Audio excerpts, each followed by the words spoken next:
ಮೋದಿಯವರು ಕರ್ನಲ್ ಕುರೇಶಿ ಅವ್ರನ್ನ ಎದುರುಗಡೆ ಇಟ್ಕೊಂಡು ಇದನ್ನೊಂದು ಏನಾದರೂ ಬ್ಯಾಟಲ್ ತರ ಟ್ರೈ ಮಾಡಿದ್ದಾರೆ ಅಂತ ನಿಮ್ಗೆ ಅನ್ಸುತ್ತಾ? ಅವ್ರಿಗೆ ಇದ್ರ ಬಗ್ಗೆ ಎಲ್ಲ ಏನು ಗೊತ್ತಿಲ್ಲ. ಅವ್ರಿಗೆ ಜಾತಿ ಅನ್ನೋದು ಮಾತ್ರ ಗೊತ್ತು. ಆ ಮಿಲಿಟೆಂಟ್ಸ್ ಅವ್ರನ್ನ ಟಾರ್ಗೆಟ್ ಮಾಡಿ ಅವ್ರನ್ನ ಸಾಯಿಸ್ಬೋದು. ಆ ಥರ ಘಟನೆಗಳು ಸುಮಾರು ಆಗಿದ್ದಾವೆ. ನಮ್ಗೆ ಯಾರು ಸಪೋರ್ಟ್ ಮಾಡಿದ್ರು 4-5 ಜನ ಸಿವಿಲಿಯನ್ಸು, ಇನ್ಫಾರ್ಮರ್ಸು ಅವ್ರನ್ನೆಲ್ಲ ಸಾಯಿಸ್ಬಿಟ್ರು. ನನ್ನೊಬ್ಬ ಸೈನಿಕನಿಗೆ ಒಂದು ಬುಲೆಟ್ ಹೊಡಿತು ಅಂದರೆ ಅದು ನನ್ನ ಆಪರೇಷನ್ ಫೇಲ್ಯೂರ್ ಹೇಳ್ಬೋದು. ಹೌದು, ಎಕ್ಸಾಕ್ಟ್ಲಿ. ಆಮೇಲೆ ನಮ್ಮ ಮೇಲೆ ಅಟ್ಯಾಕ್ ಮಾಡಿದ್ರು, ಫೈರ್ ಮಾಡಿದ್ರು. AK-47 ನನ್ನ ಟಾರ್ಗೆಟ್ ಮಾಡಿದ್ರು. ಇವ್ನು ನೋಡಿ, ಇವನ್ನ ಟಾರ್ಗೆಟ್ ಮಾಡಿ ಇವನ್ನೇನಾದರೂ ಮಾಡಿ ಬೀಳಿಸ್ಬೇಕು ಅಂತ ಹೇಳ್ಬಿಟ್ಟು ನನ್ನ ಮೇಲೆ ಟಾರ್ಗೆಟ್ ಮಾಡಿದಾಗ, ಸೊ ನಾನು ಹೇಳಿದೆ, ನೋಡ್ಬೇಟ, ನೀನು ನನ್ನ ಪ್ರಾಣ ಉಳಿಸಿದೀಯಾ, ಸೊ ನಿಮ್ಮನ್ನು ಏನಾದರೂ ಯಾವುದೇ ಕಾರಣಕ್ಕೆ ಬಿಡೋದಿಲ್ಲ, ನಿನ್ನ ಪ್ರಾಣ ಉಳಿಸ್ತೀವಿ. ಯಾಕಂದರೆ ಯುವಕ 18 ವರ್ಷ. ಹೌದು, ತುಂಬ ಇದೆ. ಆಮೇಲೆ ನರ್ಸಿಂಗ್ ಒಬ್ಬ ಸೈನಿಕನ ಯಾರಾದ್ರೂ ನೋಡಿದಾಗ ಎದ್ದು ನಿಂತ್ಕೊಂಡು ಜೈ ಹಿಂದ್ ಅಂತೇಳಿ ಮತ್ತೆ ಅವ್ರ ಯೋಗಕ್ಷೇಮ ಕೇಳಿ. ಕ್ವಶನ್ ಏನು ಅಂದರೆ, ಈಗ ನಮ್ಮ ಸಿವಿಲಿಯನ್ಸ್ ಇದ್ದಾರೆ, ಬಟ್ ಅವ್ರಿಗೆ ತುಂಬ ಆಸೆ ಇರುತ್ತೆ, ಜನ ಈಗ ಹೆಲ್ಪ್ ಮಾಡಬೇಕು ಅಂದ್ಕೊಳ್ತಾರೆ. ಸೊ ಯಾವ ಥರ ಹೆಲ್ಪ್ ಮಾಡಿದ್ರೆ? ಈಗ ನೋಡ್ತಾ ಇದ್ದೀವಿ ನಾವು, ಆಪ್ರೇಷನ್ ಸಿಂಧೂರ್ ಬಂದಾಗ ಅದರಲ್ಲಿ ಹೇಳ್ತಾ ಇದ್ದಾರೆ ಸಿವಿಲಿಯನ್ಸ್ ಇನ್ವಾಲ್ವ್ ಇದ್ದಾರೆ, ಅವ್ನಿಗೆ ಬರೋಕ್ಕೆ ಕಾರಣ ಸಿವಿಲಿಯನ್ಸ್ ಹೆಲ್ಪ್ ಮಾಡಿರೋದು ಅಂತ ಹೇಳ್ತಾರೆ. ಈ ರೀತಿಯಲ್ಲಿ ನೀವು ನೋಡಬೇಕಾದ್ರೆ ಸಿವಿಲಿಯನ್ಸು ಯಾವ ಥರ ಸಪೋರ್ಟಿವು? ಸ್ವಲ್ಪ ನಾವು ವೈರಲ್ ಆಗಿರೋ ಒಂದು ವೀಡಿಯೋಸ್ ಎಲ್ಲ ನೋಡಿರ್ತೀವಿ. ಅದರಲ್ಲಿ ಟ್ರೈನಲ್ಲಿ ಹೋಗ್ಬೇಕಾದ್ರೆ ಅವ್ರಿಗೆ ಅಕಾಮಿಡೇಷನ್ ಕೊಟ್ಟಿರಲ್ಲ, ಜನ ಒಂದು ಸ್ವಲ್ಪ ಹೆಲ್ಪ್ ಮಾಡಲ್ಲ. ರಾತ್ರಿ ಎಲ್ಲ ಆಪ್ರೇಷನ್ಸ್ಗೆ ಹೋಗ್ಬೇಕಾದ್ರೆ ಸಡನ್ ಇನ್ವೈಟ್ ಮಾಡಿದ್ರು, ರಿಜಾಯ್ನ್ ಆಗಿ ಅಂತ ಲೀವಿಂದ. ಸೊ ನಿಮ್ಗೇನು ಅನಿಸುತ್ತೆ ಇದರಲ್ಲಿ? ನಮ್ಮ ಸಮಾಜ ಎಷ್ಟುವರೆಗೂ ಸಪೋರ್ಟ್ ಮಾಡ್ತಿದ್ದಾರೆ, ಎಷ್ಟುವರೆಗೆ ಇನ್ನೂ ಮಾಡಬೇಕು ಅನ್ನೋ ನಿಮ್ಮ ಏನು ವಿಚಾರ ಅಂತೀರ? ಸಪೋರ್ಟ್ ಮಾಡೋದು ಅಂದರೆ ಆರ್ಮಿ ಅವ್ರಿಗೆ ಸಪೋರ್ಟ್ ಮಾಡೋದು ಯಾವ ಥರ ವಿಚಾರ? ಮೀನ್ಸ್ ಈಗ ನೋಡಿ, ಆಪ್ರೇಷನಲ್ಲಿ ಯಾವುದಾದ್ರೂ ಒಂದು ನೋಡಿ, ನೀವೇ ಫಸ್ಟಲ್ಲಿ ನೀವು ಹೇಳಿದ್ರಿ ಸಿವಿಲಿಯನ್ಸ್ಗೆ ಗೊತ್ತಾಗ್ಬಿಡುತ್ತೆ ಫಸ್ಟೇ ಏನೇನು ಆ್ಯಕ್ಟಿವಿಟಿ ಆಗ್ತಾ ಇದೆ. ಅವನು ಬರ್ತಾ ಇದ್ದಾನಂದರೆ ನಿಮಗೆ ಗೊತ್ತು, ಒಂದು ಕಡೆ ನಿಲ್ಲಬೇಕು, ಅವನಿಗೆ ಒಂದು ಸಾಮಾನು ಕೊಡಬೇಕು, ತಿನ್ನಬೇಕು, ಅಂದರೆ ಅವನಿಗೆಲ್ಲ ಬೇಕು. ಆ್ಯಸ್ ಎ ಸಿವಿಲಿಯನ್ ನಮ್ಮ ಜನರೇ ಅವ್ರಿಗೆ ಸಪೋರ್ಟ್ ಮಾಡೋದು. ಸೊ ಅದನ್ನು ಬಿಟ್ಟು ನಮಗೆ ಮೊದಲೇ ಆರ್ಮಿ ಅವ್ರಿಗೆ ಒಂದು ಇನ್ಫಾರ್ಮೇಷನ್ ಕೊಟ್ಟರೆ, ಈ ಜಾಗದಲ್ಲಿ ನಾವು ನೋಡಿದಿರೋನೊಬ್ಬ ನೋಡಿದ್ದೀವಿ, ಇಂಥ ABCD ಪರ್ಸನ್ ಅಲ್ಲಿ ಆ್ಯಕ್ಟಿವಿಟೀಸ್ ನಡೀತಾ ಇದೆ, ಅಲ್ಲಿ ನಡೀತಾ ಇರಲಿಲ್ಲ, ಈ ಥರ ಸ್ಪೆಷಲಾಗಿ ಒಂದು ನೋಡಿದ್ದೀನಿ, ಈ ಥರ. ಮತ್ತು ಟ್ರೈನಲ್ಲಿ ಒಂದು ಸೋಲ್ಜರ್ ನೋಡಬೇಕಾದ್ರೆ ಎಲ್ಲರಿಗೂ ರಿಸರ್ವೇಷನ್ ಸಿಗಲ್ಲ. ನೀವೇ ಹೇಳಿದ್ರಿ, ಕಷ್ಟ ತುಂಬ ಜಾಸ್ತಿ ಇದೆ, ಸಡನ್ನಾಗಿ ರಜಾ ಹೋಗಬೇಕಾಗತ್ತೆ, ಸಡನ್ನಾಗಿ ರಜಾ ಬರಬೇಕಾಗತ್ತೆ. ಸೊ ಅಂಥ ವಿಚಾರದಲ್ಲಿ ಸಿವಿಲಿಯನ್ ಯಾವ ಥರ ಎಲ್ಲ ಸಪೋರ್ಟ್ ಕೊಡ್ಬೋದು? ಇಲ್ಲ ಅವ್ರಿಗೆ ನೀವು ಆ್ಯಸ್ ಎ ಸಿವಿಲಿಯನ್ ವೀಕ್ಷಕರು ಇರ್ಬೋದು, ಅದರಲ್ಲಿ ಅವ್ರಿಗೆ ತೊಂದರೆ ಆಗಿರ್ಬೋದು ಅವ್ರ ಕಡೆಯಿಂದ, ನೀವು ಏನಂತೀರ ಇದಕ್ಕೋಸ್ಕರ? ಹೌದು, ಯಾಕಂದರೆ ನೋಡಿ, ಈಗ ಜಮ್ಮು ಕಾಶ್ಮೀರದ ಪ್ರಾಂತದಲ್ಲಿ ಒಬ್ಬ ಸೇನೆಗೆ ಸಪೋರ್ಟ್ ಮಾಡೋದಂದರೆ ಕನಿಷ್ಠ ಬಂದು ಅವರು ಈ ಥರ ಮಿಲಿಟೆಂಟ್ಸು ಈ ಜಾಗದಲ್ಲಿದ್ದಾರೆ, ಅವ್ರು ಇನ್ಫಾರ್ಮೇಷನ್ ಕೊಡ್ಬೋದು. ಹೌದು, ಅದರಿಂದ ಅವ್ರಿಗೆ ಪ್ರಾಣ ಭಯ ಇರುತ್ತೆ ಯಾವಾಗ. ಈಗ ಬಂದು ಅವ್ರು ಸಪೋರ್ಟ್ ಮಾಡಿದ್ದಾರೆ, ಹೇಳಿದ್ದಾರೆ, ನಮ್ಗೆ ಇನ್ಫಾರ್ಮೇಷನ್ ಕೊಟ್ಟಿದ್ದಾರೆ, ಓಕೆ ಇಲ್ಲಿ ಮಿಲಿಟೆಂಟ್ಸು ಇಷ್ಟು ಜನ ಇಲ್ಲಿ ಈ ಜಾಗದಲ್ಲಿದ್ದಾರೆ ಅಂತ. ಆಗೇನಾಗುತ್ತೆ, ಅವ್ರಿಗೆ ಅವ್ರ ಪ್ರಾಣದ ಮೇಲೆ ಕಷ್ಟ, ಯಾಕಂದರೆ ಸಂಕಷ್ಟ ಅವ್ರು, ಯಾಕಂದರೆ ಮತ್ತೆ ಆ ಮಿಲಿಟೆಂಟ್ಸ್ ಅವ್ರನ್ನ ಟಾರ್ಗೆಟ್ ಮಾಡಿ ಅವ್ರನ್ನ ಸಾಯಿಸ್ತಾರೆ. ಆ ಥರ ಘಟನೆಗಳು ಸುಮಾರು ಆಗಿದ್ದಾವೆ. ಸೊ ಯಾವ ಥರ ಆ ಥರ ಘಟನೆದು ಯಾವುದಾದ್ರೂ ಒಂದು ನೀವು ಹೇಳ್ಬೋದಾ? ಸುಮಾರು ಸಲ ಆಗಿದೆ. ಯಾಕಂದರೆ ನಾವು ನೋಡಿ, ಈಗ ಜಮ್ಮು ಕಾಶ್ಮೀರದ ಪ್ರಾಂತದಲ್ಲಿ ಇರಬೇಕಾದ್ರೆ ಅಲ್ಲಿ ರಾಮ್ಬಾಣ್ ಮತ್ತು ಸುರಾನ್ಕೋಟ್ ಅಲ್ಲಿ ಹೋದರೆ ಪ್ರತಿಯೊಂದು, ಆಗ 2000ರಲ್ಲಿ ನಾನು ಹೇಳ್ತಾ ಇರೋದು, ಆವಾಗ ಪ್ರತಿಯೊಂದು ಮನೆಯಲ್ಲೂ ಒಬ್ಬೊಬ್ಬ ಅಂಡರ್ಗ್ರೌಂಡ್ ವರ್ಕರ್ ಇರ್ತಾರೆ. ಅಂಡರ್ಗ್ರೌಂಡ್ ವರ್ಕರ್ ಅಂದರೆ ಅವ್ರಿಗೆ ಸಪೋರ್ಟ್, ಇಂಡೈರೆಕ್ಟಾಗಿ ಸಪೋರ್ಟ್ ಮಾಡಿ, ಮಿಲಿಟೆಂಟ್ಸ್ಗೆ ಸಪೋರ್ಟ್ ಮಾಡ್ತಾ ಇದ್ದ ಪ್ರತಿಯೊಂದು ಮನೆಯಲ್ಲೇ ಇರ್ತಾ ಇದ್ರು. ಮತ್ತು ನಾವು ಅಲ್ಲಿ ನಮ್ಮ ಕಾನ್ವಾಯ್ ಹೋಗ್ಬೇಕಾದ್ರೆ ಎಲ್ಲ ಯಾಕೆ ನೋಡ್ತಾ ಇದ್ರು ಅಂದರೆ, ನಾವೇ ಏನೋ ಬೇರೆ ದೇಶದಿಂದ ಬಂದವರು, ನಾವು ಇಲ್ಲಿನವರು, ಆ ಥರ ಟ್ರೀಟ್ ಮಾಡ್ತಾ ಇದ್ರು ಸೈನಿಕನ್ನ. ಅಷ್ಟೊಂದು ಸಿಚುವೇಶನ್ ಆ ಥರ ಇತ್ತು ಆಗ. I am talking about 2000. ಹೌದು. ಆಗ ಮತ್ತೆ ಏನು ಕೆಲವು ಸಲ ಅವ್ರು ಏನಾಗ್ತಾಯಿತ್ತು, ನಾವು ಏನು ಮಾಡ್ತಾಯಿದ್ವು, ನಮ್ಮ ಹತ್ರ ರಾಷನ್ಸು ಮತ್ತು ಈ ಇಂಟೆಲಿಜೆನ್ಸ್ಗೆ ಅವ್ರಿಗೆ ಅಂತ ಫಂಡ್ಸ್ ಬರ್ತಾಯಿತ್ತು. ಸುಮಾರು ಫಂಡ್ಸ್ ಸ್ಪೆಂಡ್ ಮಾಡ್ತಾಯಿದ್ವು ಅವ್ರಿಗೆ. ಅವ್ರು ಯಾರು ನಮ್ಗೆ ಬಂದು ಇನ್ಫಾರ್ಮೇಷನ್ ಕೊಡ್ತಾಯಿದ್ರು, ಅವ್ರಿಗೆ ರಾಷನ್ಸು ಮತ್ತು ಸ್ವಲ್ಪ ದುಡ್ಡು ಎಲ್ಲ ಕೊಡ್ತಾಯಿದ್ವು, ಇನ್ಫಾರ್ಮೇಷನ್ ಕೊಡ್ತಾಯಿದ್ರು ಅವರು. ಹೌದು.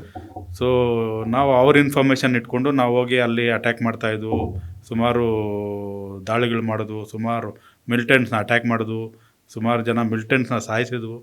ಅದಾದ ನಂತರ ಏನಾಗ್ತಾಯಿತ್ತು, ನಾವು ಅಲ್ಲಿಂದ ಲೊಕೇಶನ್ ಚೇಂಜ್ ಮಾಡಿ ಬೇರೆ ಜಾಗಕ್ಕೆ ಹೋಗ್ಬೇಕಾದ್ರೆ ಮಾರನೇ ದಿವಸ ನಮಗೆ ಮೆಸೇಜ್ ಬರ್ತಾಯಿತ್ತು, ಈ ಥರ ನಮ್ಗೆ ಯಾರು ಸಪೋರ್ಟ್ ಮಾಡಿದ್ರು 4-5 ಜನ ಸಿವಿಲಿಯನ್ಸು, ಇನ್ಫಾರ್ಮರ್ಸು, ಅವ್ರನ್ನೆಲ್ಲ ಸಾಯಿಸ್ಬಿಟ್ರು, ಅವ್ರನ್ನೆಲ್ಲ ಕೊಂದ್ಬಿಟ್ರು ಅಂತ ಹೇಳ್ಬಿಟ್ಟು ನಮಗೆ ಭಾಳ ಮನಸ್ಸಿಗೆ ದುಃಖ ಆಗ್ತಾಯಿತ್ತು. ನೋಡಿ, ನಮ್ಗೆ ಸಪೋರ್ಟ್ ಮಾಡಿದವ್ರನ್ನ ಇವರೆಲ್ಲ. ಆ ಥರ ಪರಿಸ್ಥಿತಿಗಳು. ಆದರೆ ಈಗ ನಾವು ಸಿವಿಲಿಯನ್ ಈಗ ಒಂದು ನಮ್ಮ ಒಳ್ಳೆ ಸಿಟಿಗಳಲ್ಲಿ ಎಲ್ಲಾದರೂ ಬಂದಾಗ ಸೈನಿಕರು, ಅದೇ ನೀವು ಹೇಳ್ದಂಗೆ ಎಲ್ಲೋ ಟ್ರೈನಲ್ಲಿ ನಾವು ಹೋಗ್ತಾ ಇರ್ತೀವಿ, ಸೈನಿಕರು ಅವ್ರಿಗೆ ಅಟ್ಲೀಸ್ಟ್ ರಿಸರ್ವೇಷನ್ ಇರೋದಿಲ್ಲ, ಅವ್ರು ಕುತ್ಕೊಳ್ಳೋದಕ್ಕೆ ಸ್ವಲ್ಪ ಜಾಗ ಕೊಡಿ ಅವ್ರಿಗೆ ಅಟ್ಲೀಸ್ಟ್. ಹೌದು, ಅದು ಒಂದು ಅದು ಹ್ಯುಮ್ಯಾನಿಟಿ ಬೇಸಲ್ಲಿ, ಹ್ಯುಮ್ಯಾನಿಟಿ ಬೇಸಲ್ಲಿ ನೀವು ಕೊಡಿ ಅವ್ರಿಗೆ ನಿಮಗೋಸ್ಕರನೇ ಹೋಗ್ತಾ ಇರೋದು ಬಾರ್ಡರ್ಸ್ಗೆ ಅಲ್ವಾ. ಅವ್ರಿಗೆ ಮನೋಭಾವ ಹೆಚ್ಚಾಗುತ್ತೆ. ಹೌದು, ಮನೋಬಲ ಹೆಚ್ಚಾಗುತ್ತೆ. ಮತ್ತು ನೆಕ್ಸ್ಟ್ ಬಂದ್ಬಿಟ್ಟು ನನಗೋಸ್ಕರ ಯೋಚನೆ ಮಾಡೋರು ಇದಾರೆ ಅನ್ನೋದಾಗುತ್ತೆ ಒಂದು. ಅವ್ರಿಗೆ ಇನ್ನೂ ಸ್ವಲ್ಪ ಸ್ಪಿರಿಟ್ ಬರುತ್ತೆ, ನ್ಯಾಷನಲ್ ಸ್ಪಿರಿಟ್. ಹೌದು ಹೌದು. ಅದರಿಂದ ಅದೇ ರೀತಿಯಾಗಿ ಒಬ್ಬ ಸೈನಿಕನ ಯಾರಾದ್ರೂ ನೋಡಿದಾಗ ಎತ್ತು ನಿಂತ್ಕೊಂಡು ಜೈ ಹಿಂದ್ ಅಂತೇಳಿ, ಮತ್ತೆ ಅವ್ರ ಯೋಗಕ್ಷೇಮ ಕೇಳಿ, ಹೌದು, ಅವ್ರನ್ನ ಒಂದ್ 2-3 ಎಕ್ಸ್ಪೀರಿಯನ್ಸ್ ಕೇಳಿ ಅವ್ರಿಗೆ ಬಹಳ ಸಂತೋಷ ಆಗುತ್ತೆ. ಹೌದು, ತುಂಬಾ ಒಂದು ಸ್ಪೋರ್ಟಿವ್ನೆಸ್ ಫೀಲ್ ಬರುತ್ತೆ ಅಲ್ಲಿ. ಹೌದು, ಅವ್ರಿಗೆ ಇನ್ನೂ ನನಗೆ ನೋಡಿ ದೇಶನೇ ನನ್ನೊಂದಿಗೆ ನಿಂತ್ಕೊಂಡಿದ್ದಾರೆ, ನನ್ಗೆ ಇಷ್ಟೊಂದು ಸಪೋರ್ಟ್ ಕೊಡ್ತಾ ಇದ್ದಾರೆ ಅಂತ ಒಂದು ಅವ್ರಿಗೆ ಮನಸ್ಸಲ್ಲಿ ಒಂದು ಒಳ್ಳೆ ಒಂದು ಅಭಿಪ್ರಾಯ ಬರುತ್ತೆ. ಸೊ ಇದನ್ನೆಲ್ಲ ಮಾಡಬೇಕಾಗುತ್ತೆ.